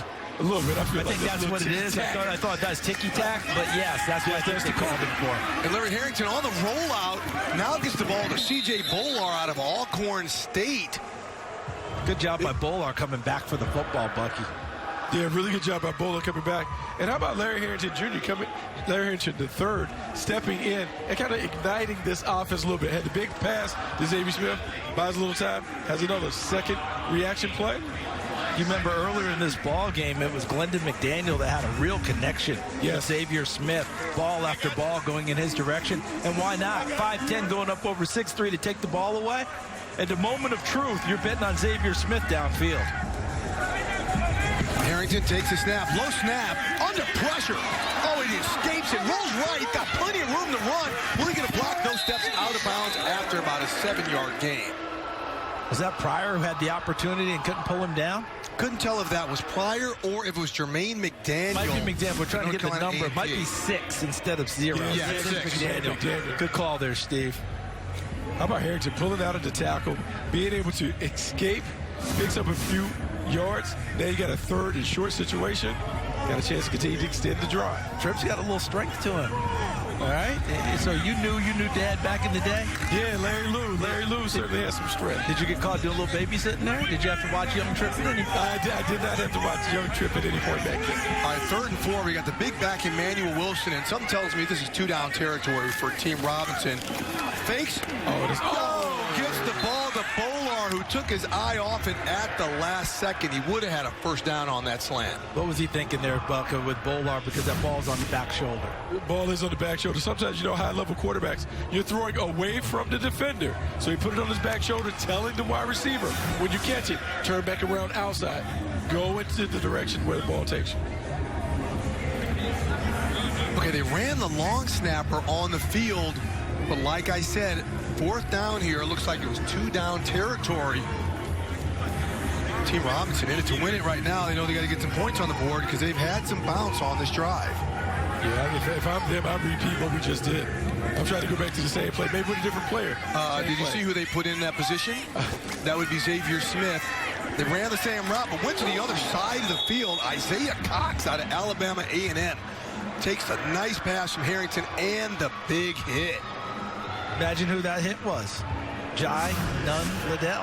One more big hit for him. So even with errors, still trying to make plays, but an excellent job by Cox holding on to that ball, completing a first down. Yeah, very physical tackle. Punishing tackle. Good job holding on to it by Isaiah Cox. Cox, a highly productive player at Alabama A&M, 87 career receptions, done some really good things athletically this week, a nice-looking player, and he showed he could take the hit after making a nice catch here. But Bucky, Trip Harrington, he's really got this offense flowing. He does have it flowing. His athleticism, his passing ability certainly ignited this offense. Harrington, takes a deep shot, wide open, Xavier Smith. He had a wide open field after putting Ja'Cory Rankin on skates. Oh, I can't wait to see this route again. A 22-yard touchdown. First TD of the game, guys. Yeah, first TD of the game. Trip Harrington delivers it in the front corner of the end zone. This is terrific. Got a little protection. He's able to pump it, drops it right in there. And that's Corione Harris, who was on the coverage, who got turned around. X-Men wide open in the corner. I'm sorry, Malik Johnson, looking at the wrong card here. Malik Johnson out of Central State. Yeah, I think he was probably supposed to have a little bit of help from the corner on that one. He ended up being the guy running into the frame. And guess what? It's on you now. Oh, man. All right, we try to get the point after. Right here to give a 10-point lead. Jose Romo Martinez out of Florida A&M. It's good. 10-3. Team Robinson. Oh, Xavier Smith showed out on that drive and got the TD for all the hard work. Smith, thank you. 10-17 Robinsons. We got our first touchdown here. Second annual HBCU Legacy Bowl. 10-3 Team Robinson.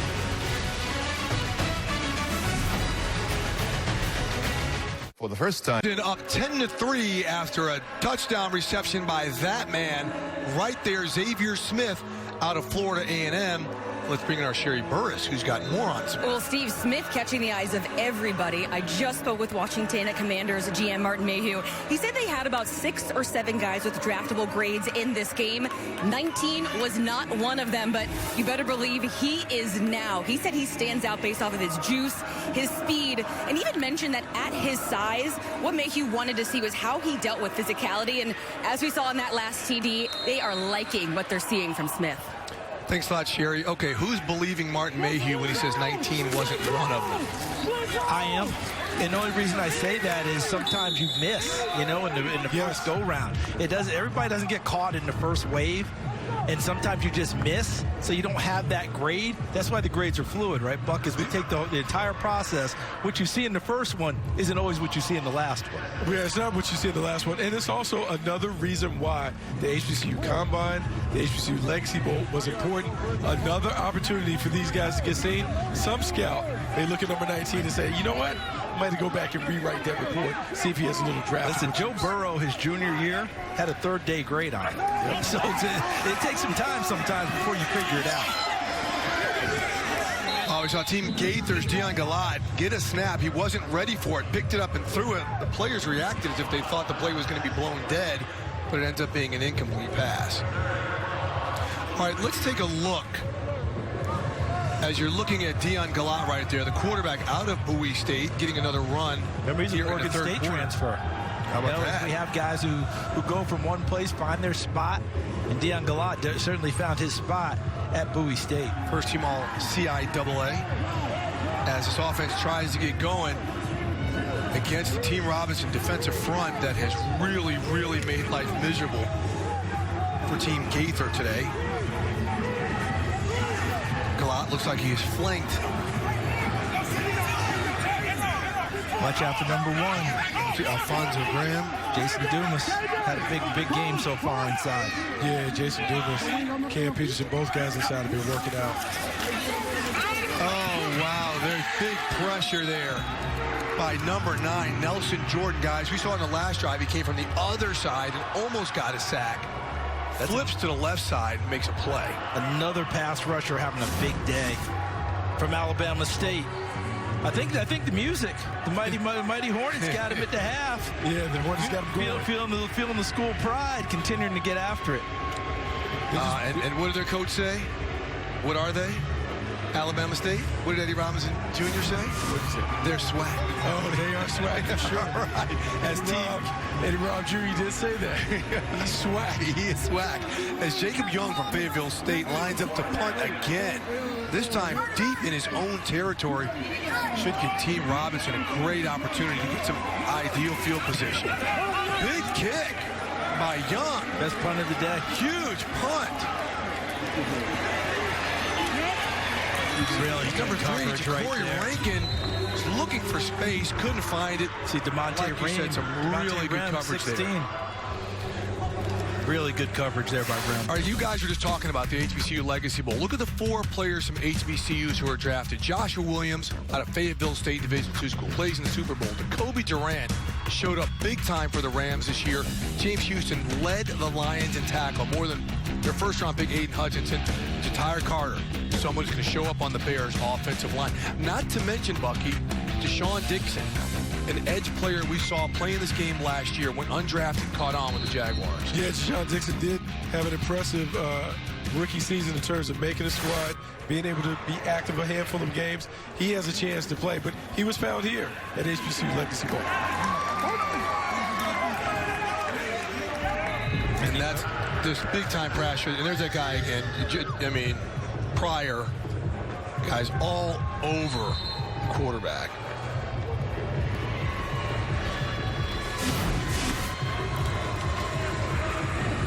Pressure from the right side, got held. Really good hands. And that was McDaniel 6 who got there first, coming from your right as you were watching the play unfold.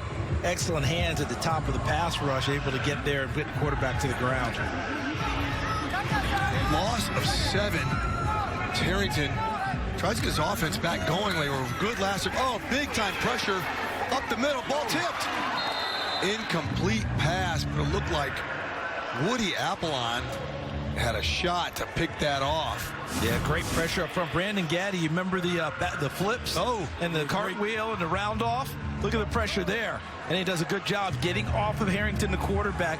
Didn't do the extra move, Bucky, to put him on the ground. It would have drawn a flag. And then Woodley Apollon from Tuskegee redirecting, trying to pick off the pass. No, I mean, you talk about Gaddy, his get off. Snap count anticipation, first step quickness. He displayed all those things. Immediate penetration right at the gun. Very difficult for the quarterback to do. If you've got a screen pass in your playbook right now, wouldn't you dust it off? I mean, screen pass, run play. You just got to slow these down. I mean, these guys are just sprinting off the line of scrimmage. Yeah, 3rd and 18 for Harrington. Gets rid of it quickly. Oh, gets the ball out to Rankin. Oh, my. There's that man again. Jai Nunn Lindell. Incomplete pass, but man. Team Gaither said they do not want to be scored again, and they came out with serious blank and vinegar on this drive. That's a great job. Man, you talk about running all the way through the contact. Fortunate that was an incomplete pass. Very much so. Because that could have been a scoop and score right there off the hit. Ball's out. They have clear possession. That was Demetrius Mann who picked it up. Wow, Liddell's really made some big hits in this half. I think we're short again. Big time punt. Punter's getting in this by Chris Fadul. Florida A&M. E.J. Hicks on the return, but nowhere to go. He's brought down quickly by Stephen Pierre. Hey, guys, let's look at players from HBCUs who played in this year's Super Bowl. We already mentioned Joshua Williams. Brian Cook started at Howard University, transferred to Cincinnati. Javon Hargrave, one of the best players in the NFL, South Carolina State. Yeah, Mac McCain from North Carolina A&T. He wasn't on the active roster for the Super Bowl, but on the Eagles roster throughout the year. The key to Kansas City was drafting those young defensive backs, Buck, and then saying, okay, we're going to live with them from day one. Okay, because it was Joshua Williams, it was Brian Cook, and it was the young man out of Washington, the corner. Trey McDuffie. Right. And they lived with them, and Jalen Watson out of Washington State. All of them played right out of the gate. They lived with errors early, and they just kept getting better and helped them win a championship. Absolutely. Absolutely great job there. Their secondary coach, David Merritt, another high school teammate of mine. Early in the week when he had a chance, he's looking at the combine and said, hey, I like some of those HBCU players out there showing up. He had success with 2 last year. Maybe the Kansas City Chiefs can go to the well again, find another big-time playmaker. Well, you mentioned earlier Triple B. Brian Barnes, Brown Barnes? Brandon Barnes Brown, yes. Also from Fayetteville State, 13 interceptions in his college career. Played opposite Joshua Williams, 4th-round pick of Kansas City. Offense, number 70, 5-yard penalty, 2nd down. We've got a few of them here. What's the young man? Keenan Isaac? Yep. Yes, Keenan Isaac showed up really early. There's some talented players, particularly in the secondary, guys that can come in that can play. You can see the movement skills, the awareness, and those things. In a game like this, you're able to assess all those things because you only can play man-to-man. Yep. Play a little simple, cover 3 zone. You can see all those things play out. Glott dumps it off to Hagans. A few positive yardage gains Hagans has made there. Oh, takes some big hits. Remember, guys, we have a running clock right now because we're under 2 minutes. That big hit on the backside. Oh, a late flag comes in. I wonder if they're going to get the offensive lineman coming in late to try and clean things up. Yeah, I mean, come on. That's bad play. Because that was, what, number 75? Is that correct? Did I have there? I want to make sure I have the right guy when I'm calling the penalty here, because you don't want to get that wrong. Hair is obscuring the number for me. 76. Personal foul. Offense, number 76. Late hit. Darian Bryant. 15-yard penalty from the end of the run. The down counts. It will be 4th down. So, Bucky, as you teach your offensive linemen to get downfield, clean people, what we call clean defenders off of runners, you want to do it before the whistle, obviously. But the way things have gone for the offensive line today, a little bit of frustration here as well. Like, look at this. There, look. I mean, we sit there. Now, watch here. Come on now. He's way away. They've had a tough time all day, haven't they? And I think there's a little bit of frustration here from Bryant, because now blocking them on the initial and keeping them away from the quarterback, trying to get a shot in there. Yeah, trying to get a shot in there. That's not a smart play. Yep, 4 seconds left in the quarter from the 15-yard line. 3rd down. And it looks like 20. Do we have a timeout on the field? Yeah, there's some type of stoppage. Oh, they've changed the clock too, Steve. They put 13 on the clock. Okay, 13 on. And remember, regardless of what happens, when we go to the quarter, Team Robinson is going to get the ball to start the fourth quarter at the 25-yard line. So maybe we go to the hook and ladder play here. All right, this week on Total Access, catch the latest news from around the league and all the key insights and analysis heading into the NFL Scouting Combine. NFL Total Access, weeknights live on NFL Network. All right, Team Gaither, down 10-3. Steve, did you call the play here? Did you say hook and lateral? Well, if I would do it the way their offensive line is blocking, too, this might be a big-time play. Kansas City tried it in the playoffs, didn't they? They had that long one, didn't they? Yes. Travis Kelce had that long pitch across the field. All right, he's I think here you might have to look hook, lateral, and lateral. Galot steps up, takes a shot. Receiver was not ready. He was trying to get the ball to Scroggins there from Bowie State. 9 seconds on the clock. Punt it. And they're going to punt it away. Jacob Young.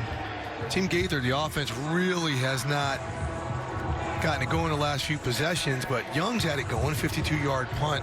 But if your Team Robinson now on the return, you better find number 27 and white and block him. John Nunn-Liddell, the way that he's been covering kicks. All right, end of the quarter here. All right, when we come back, Team Robinson takes possession to start the fourth quarter. They're up 10-3. Everybody smiling right now, the HBCU Legacy Bowl.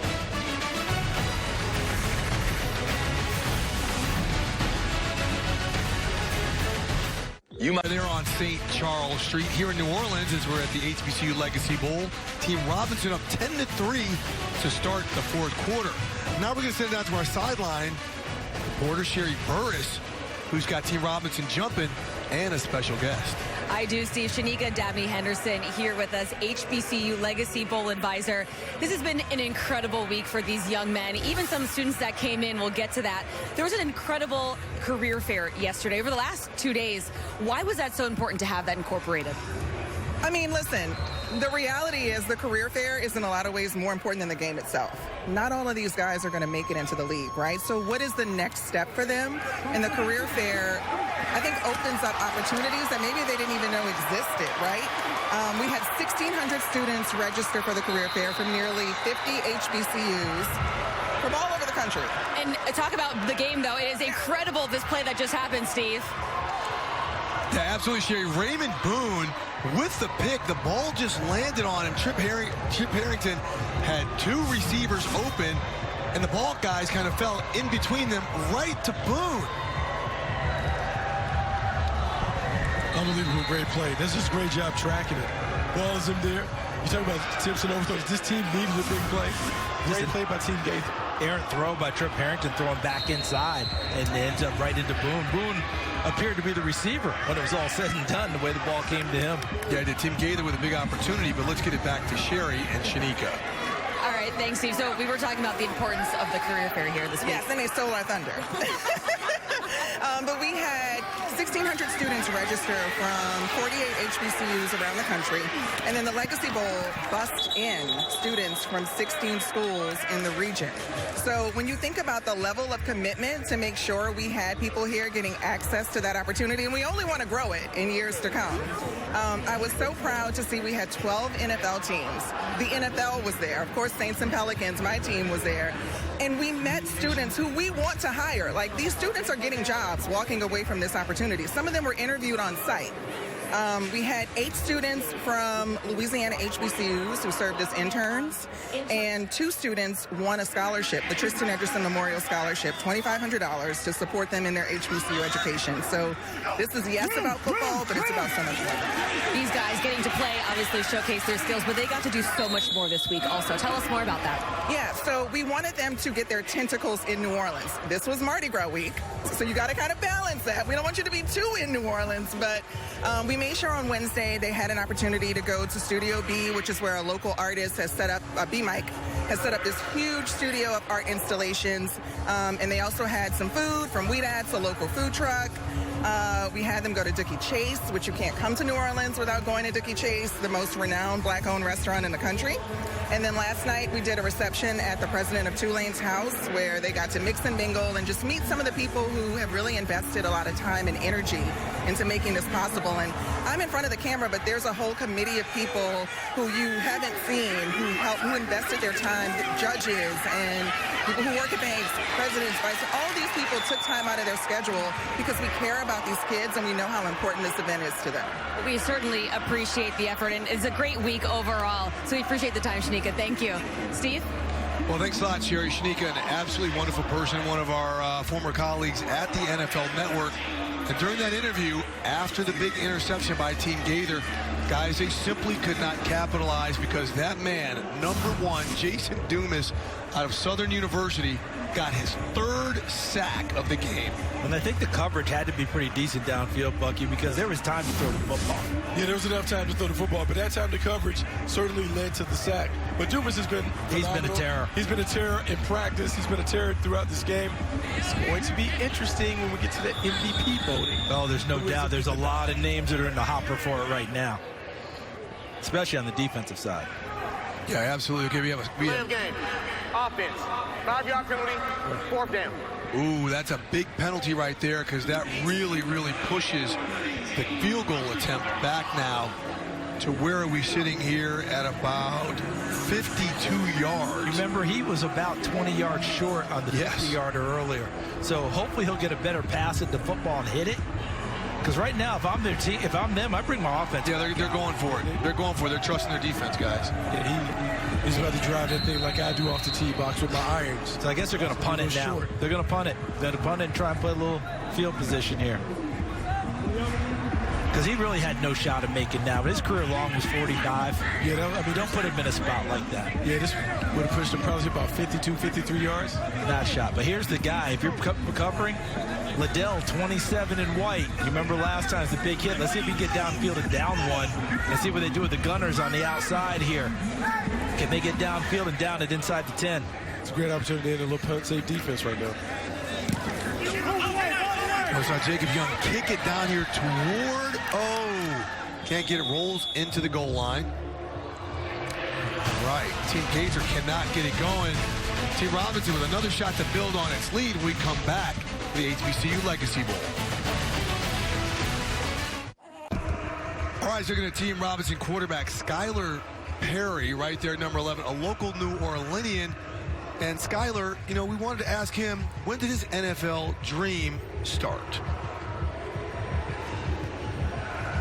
In the 9th grade, actually. That's when I found out that I could actually play contact football. You know what I'm saying? My unstable living conditions with Hurricane Katrina moving back. You know what I'm saying? I wasn't fortunate enough to be playing in the park and things like that. So when I found I had the opportunity, you know what I'm saying, to go to college, do better for my family, get a degree, and motivate the youth, man, I took advantage of it, and that's what blessed me to be here. That's why I'm blessed to be back in my town, represent my city, my high school, my university, and things like that. All right, for more on Perry, the quarterback at Arkansas Pine Bluff, let's send it down to Sherry Burris. Well, Steve, we've seen him play impressive football out here, and Perry is from New Orleans. When he was 5 years old, his family lost everything in Hurricane Katrina. They relocated to St. Louis, but they did move back to the Crescent City and hit again by Hurricane Ida in 2021. And I talked to Perry about the pride of being from New Orleans, and he told me what he has gone through dealing with the hurricanes. Well, he can relate that to the game of football. The neediness to be ready at all times, whether it comes to weather here in New Orleans or getting used to a playbook. Really good stuff, Sherry. We know a lot of stories about people who had to go through this in all walks of life. And for Perry to bounce back like he did, really good stuff. Currently on the sideline is Larry Harrington, continues to play quarterback for Team Robinson. Just made a nice throw to Isaiah Cox to get Team Robinson a first down on their own 33-yard line. All right, Harrington playing out of the shotgun.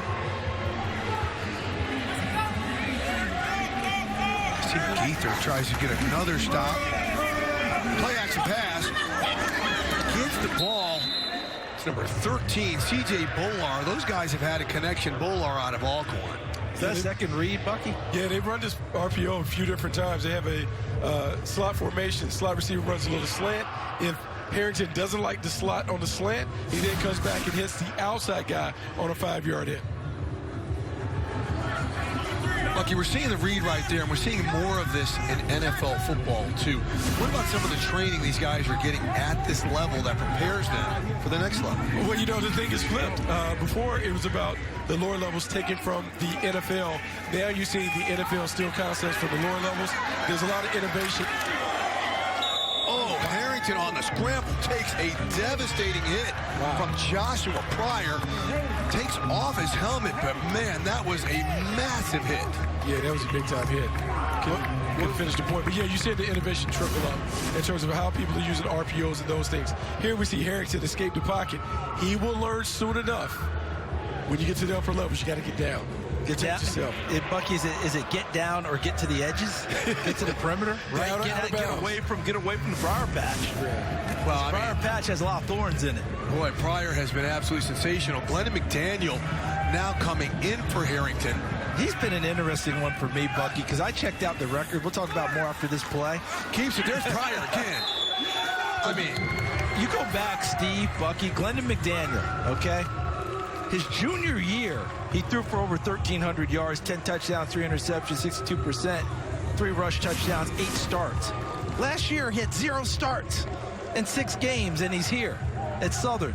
Very interesting deal, because we watch him throw the ball pretty well in the first half of this game. Yeah, you know, it's funny. It happens like that sometimes at the collegiate level. Maybe you don't get the opportunities to put it on display, but sometimes the scout will see something, maybe in practice when they walk out, that will lead to a recommendation when you have opportunities to get invites to these games. The kid we've seen out here today with the big hits, Liddell. Yes. 2 starts this year at Kentucky State. Kind of a surprise when you see that talent on the field. Chip Harrington back in quarterback on the scramble. Will he get down if he gets in conflict? He got out of bounds, guys, and he picks up a nice gain to get Team Robinson close to sticks. But Bucky, was that I'm not cutting it inside, getting hit in the backside again. I would say, if I had my little scouting notebook, I would say, hey, he's a quick learner. He took a big hit, and then the next time he found a way to make himself get out of bounds. Got a flag down on the play, though. This is coming back. As you see him scramble, penalty is on Team Robinson. It's like we have an illegal block as it now pushes them to second down and about 22 from the 33-yard line. Sideline can be your friend. Absolutely can be your friend. And you need to make sure that you're aware of it when you're a quarterback. All right, Markel Scott coming in at running back out of Langston. Larry Harrington continues to get his shot after taking the big hit, sitting out of play. Play clock's down to 3. Yeah, they're going to have to call a timeout here, else we're going to get another flag. No one's noticed. There we go.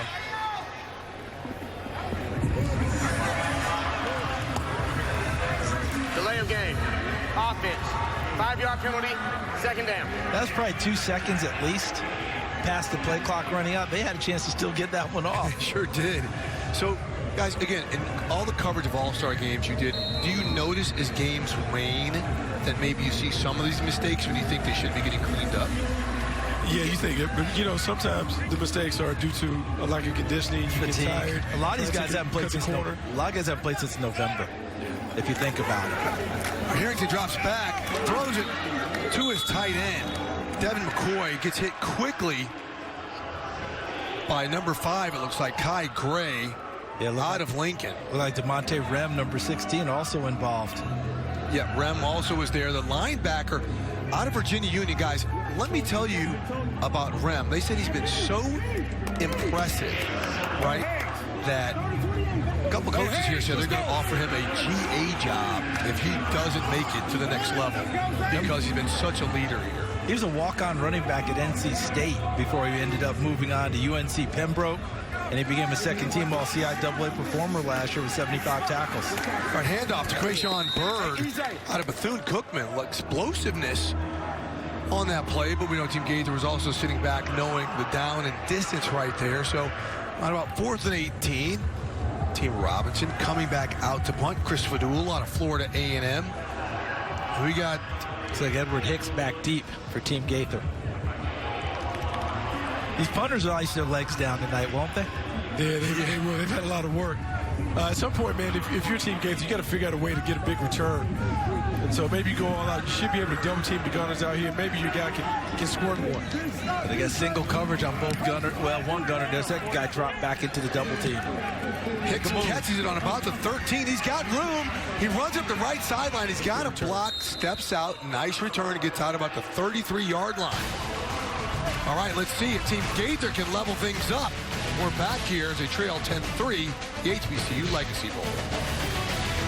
For the first time. 43 seconds left in the second annual HBCU Legacy Bowl with Team Robinson up 10-3. And here's today's way-to-play moment of the game, highlighting a play which shows the proper way to play football. And look how many people get involved because it starts with the blocking, okay? Watch right there. Stop. Seal right there. Seal right there. Now we're going to get the quarterback out to the perimeter. All right? Freeze it right there. Another great block there. And what you're also getting is the quarterback getting into the alley. Now, just for fun, let's finish this bad boy off. What is that? One more block right there. And now you turn it upfield.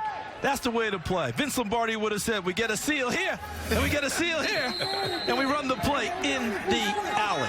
Gotta like that. Gotta love it. Jakari Grant was quarterbacking for Team Gaither right now, which is yet to get into the end zone now. Jalen Fowler out of NCAA playing quarterback completes the ball.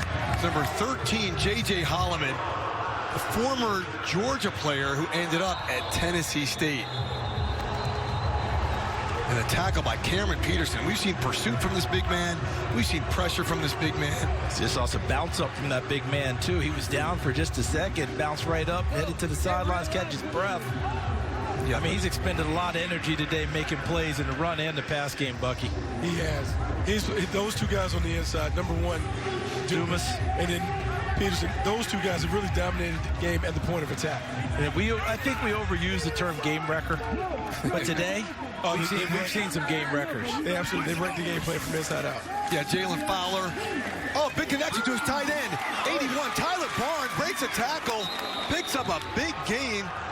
That's a nice catch by Barnes, but what a beautiful ball from Fowler out of North Carolina A&T, connecting with a tight end from North Carolina Central. How about that? You know, if you know anything about that, North Carolina Central, North Carolina A&T, Eagles, Aggies, that rivalry has always been intense, but then they're playing on the same side. Yeah, and the Aggies had it going for a while there, Sam Washington and crew. But yes, this year, Black College Football National Champions, the Eagles of North Carolina Central. A 24-yard gain, but guess who Central tied with for the championship of the MEAC, guys? Oh, that'd be North Carolina A&T. No, they tied with Howard. Oh man. That's because A&T left the MEAC. But you know I wasn't going to just give it to you, right? All right, Fowler under heavy pressure, scrambles, gets the ball knocked out. Looked like number 99, Kevin Victorian, knocked it out.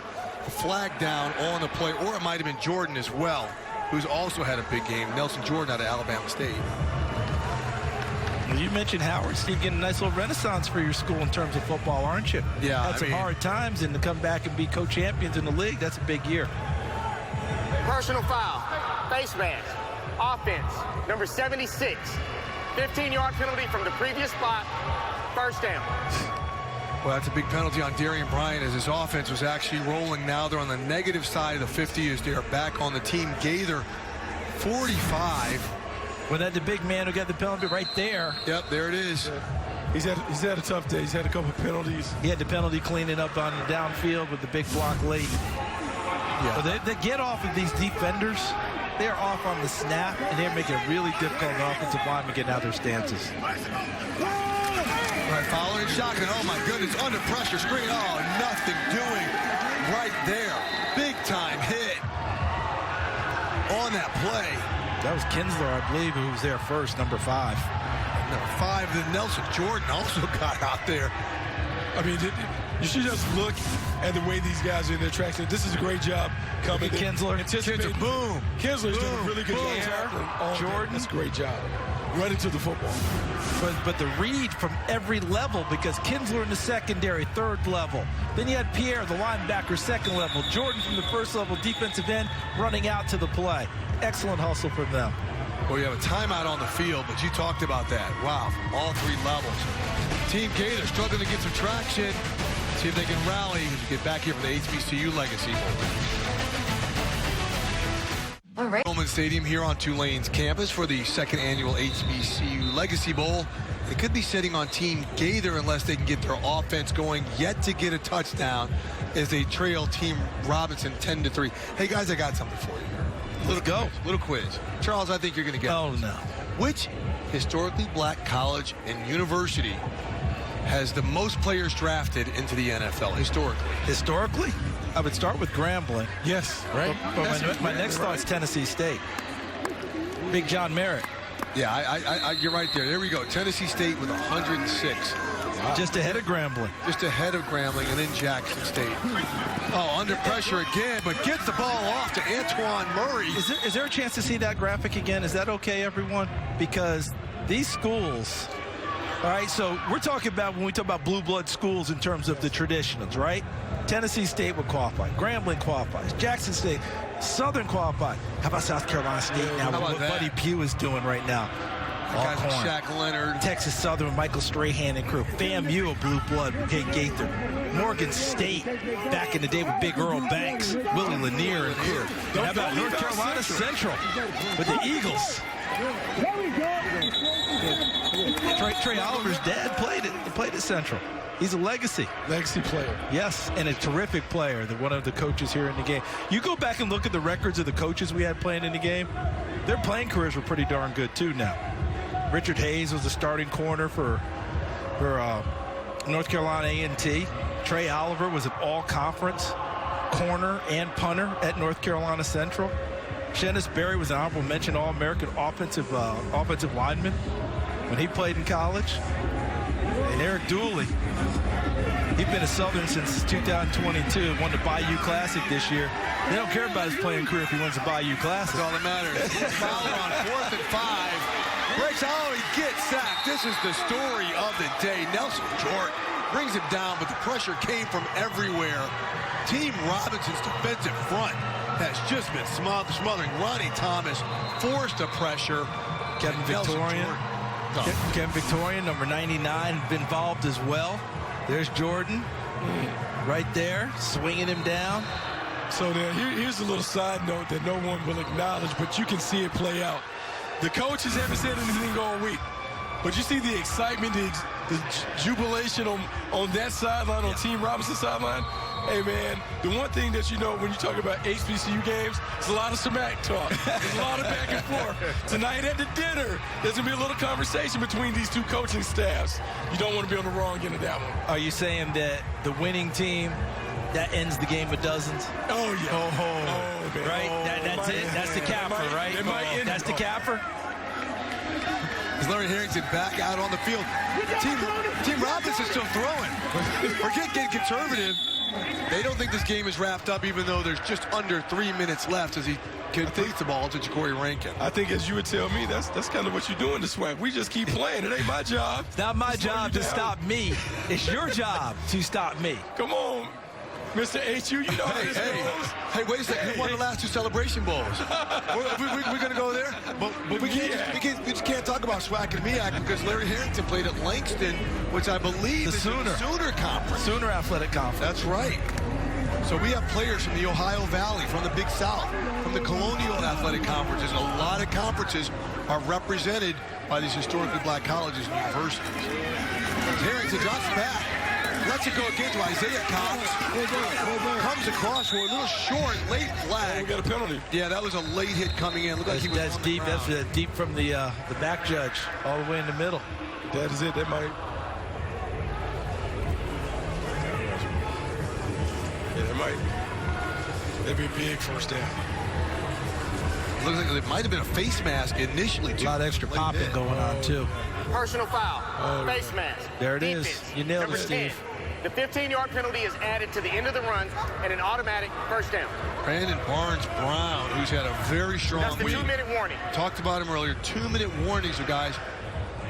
Hurry up offenses the rest of the way. All right, Team Robinson can close it out, leading 10-3 with 2 minutes left here at the HBCU Legacy Bowl. Get ready with the ball with 2 minutes left at the HBCU Legacy Bowl. And weekdays on NFL Network, wake up with football's favorite morning show and the crew on GMFB. They'll be serving up the latest news and the hottest takes all off-season long. Morning football, weekdays at 7, only on NFL Network. All right, Team Robinson with a first down after the penalty, after the completion, is Larry Harrington from Langston at quarterback. Tries to drive this offense. They have to go hurry up in the final 2 minutes to close this out. He hands it off to Markel Scott. Doesn't get much. As again, the defensive lines for both teams have really kind of control things most of the game. And do I understand correctly, 2 timeouts? 2 timeouts? Per half each team. Yes. 2 timeouts. So not the normal 3. 2 timeouts. The clock is running.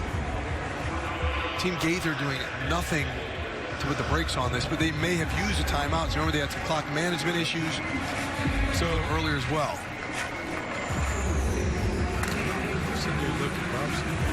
It appears to me that they are out. Yes, they must be out. Because you see the 2 dots on the scoreboard. The 2 dots. For Robinson. Harrington handoff again. Markel Scott, his job right now is to protect the ball. Good job doing it, too, because Elson Jordan from Bowie State, he shot the gap as well and was right there in the backfield, number 99 in white. All right, guys, it's 3rd down. They can pretty much milk out the rest of the clock before they have to punt the ball here. So, you know, no victory formation, it looks like, because they're playing on a shotgun. I think they can run this all the way down, so we got 16 seconds left. Yep. So Team Robinson looks like they're going to close this out, guys. They should be able to close. Yeah, they should be able to close this out. They can even take. I mean, they take whatever you want to do. Right. Take the play clock all the way down. It should be a wrap. They can't get a penalty though. Hands it off again to Markel Scott. Evades one tackler, makes a play. He's got to protect the ball before he goes to. You know what he's thinking? I was like, what? He's like, why are you handing me the ball and letting me take all the losses? all my yardage gone for the day. All right, guys, we're looking at some hijinks getting ready to go up on the sideline here for Team Robinson. They got my man. They got their coach. They got my man.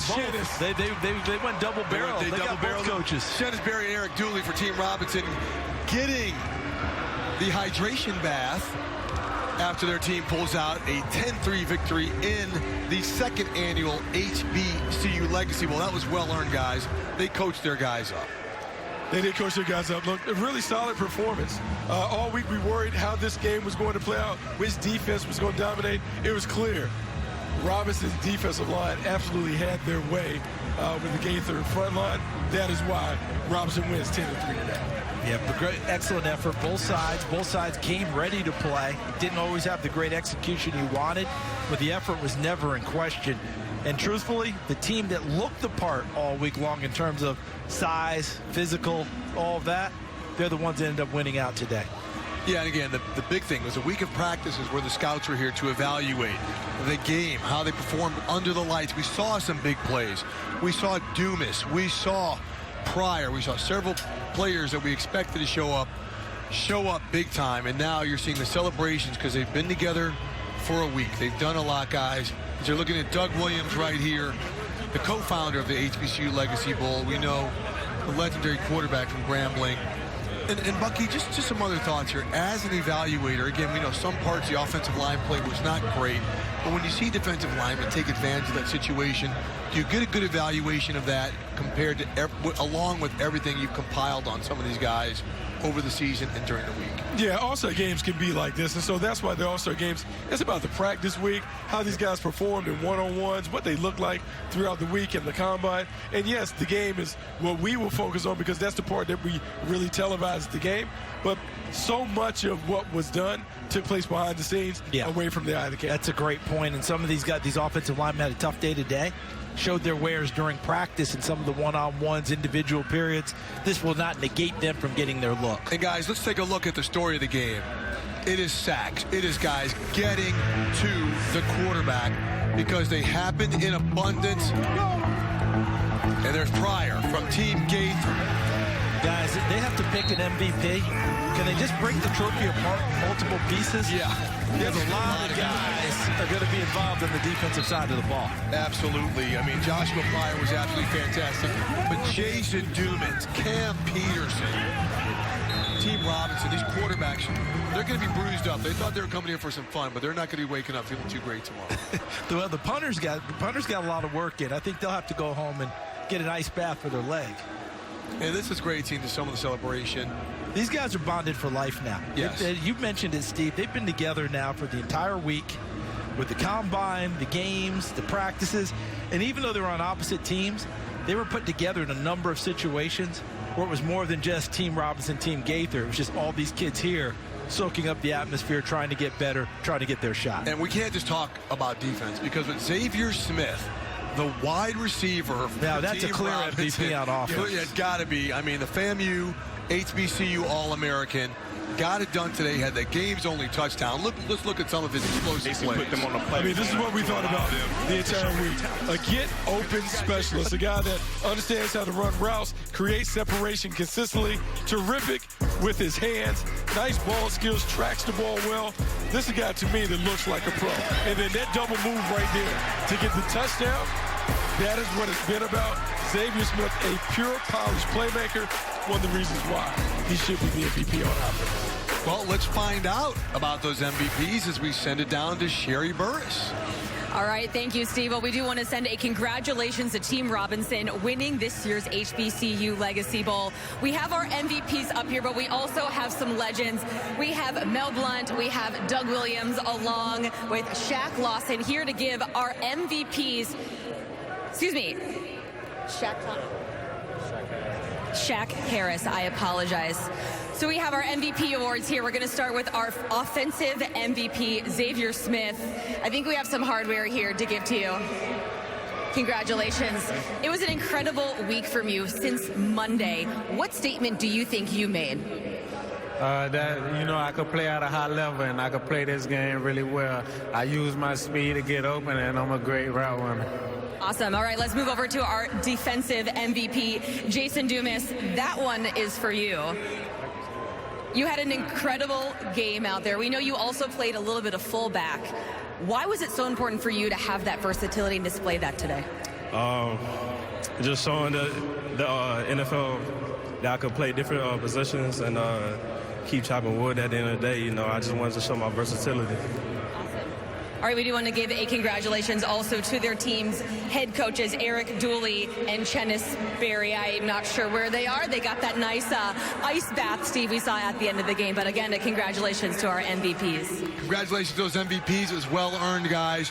Just some final thoughts on what we saw out here all week and today. A terrific platform for these HBCU top prospects to have an opportunity to work in front of the scouts. We saw representatives from nearly every NFL team. A couple general managers were attended, so these guys had an opportunity to show their wares, practice, the combine, the game. Look, job well done by the people who put on the event. And one more time, competition. That's what they're going to deal with, and they've dealt with it their entire careers. The pros are going to say it. You get whatever team you go to, you're going to compete. these coaches compete to get here. Sure. If you win in your conference, in your division, you have a chance to be the coach here. Shennis Berry talked to me about that during the week. He said, hey, as we were rolling along, going 11-0, all of a sudden I thought, I could be coaching in New Orleans and be at the HBCU game. And it meant something. And it's a big deal for these coaches as well as these players. There's Greg Coleman, a Black College Football Hall of Famer, posing with the punters and the kickers. Greg went in as a punter.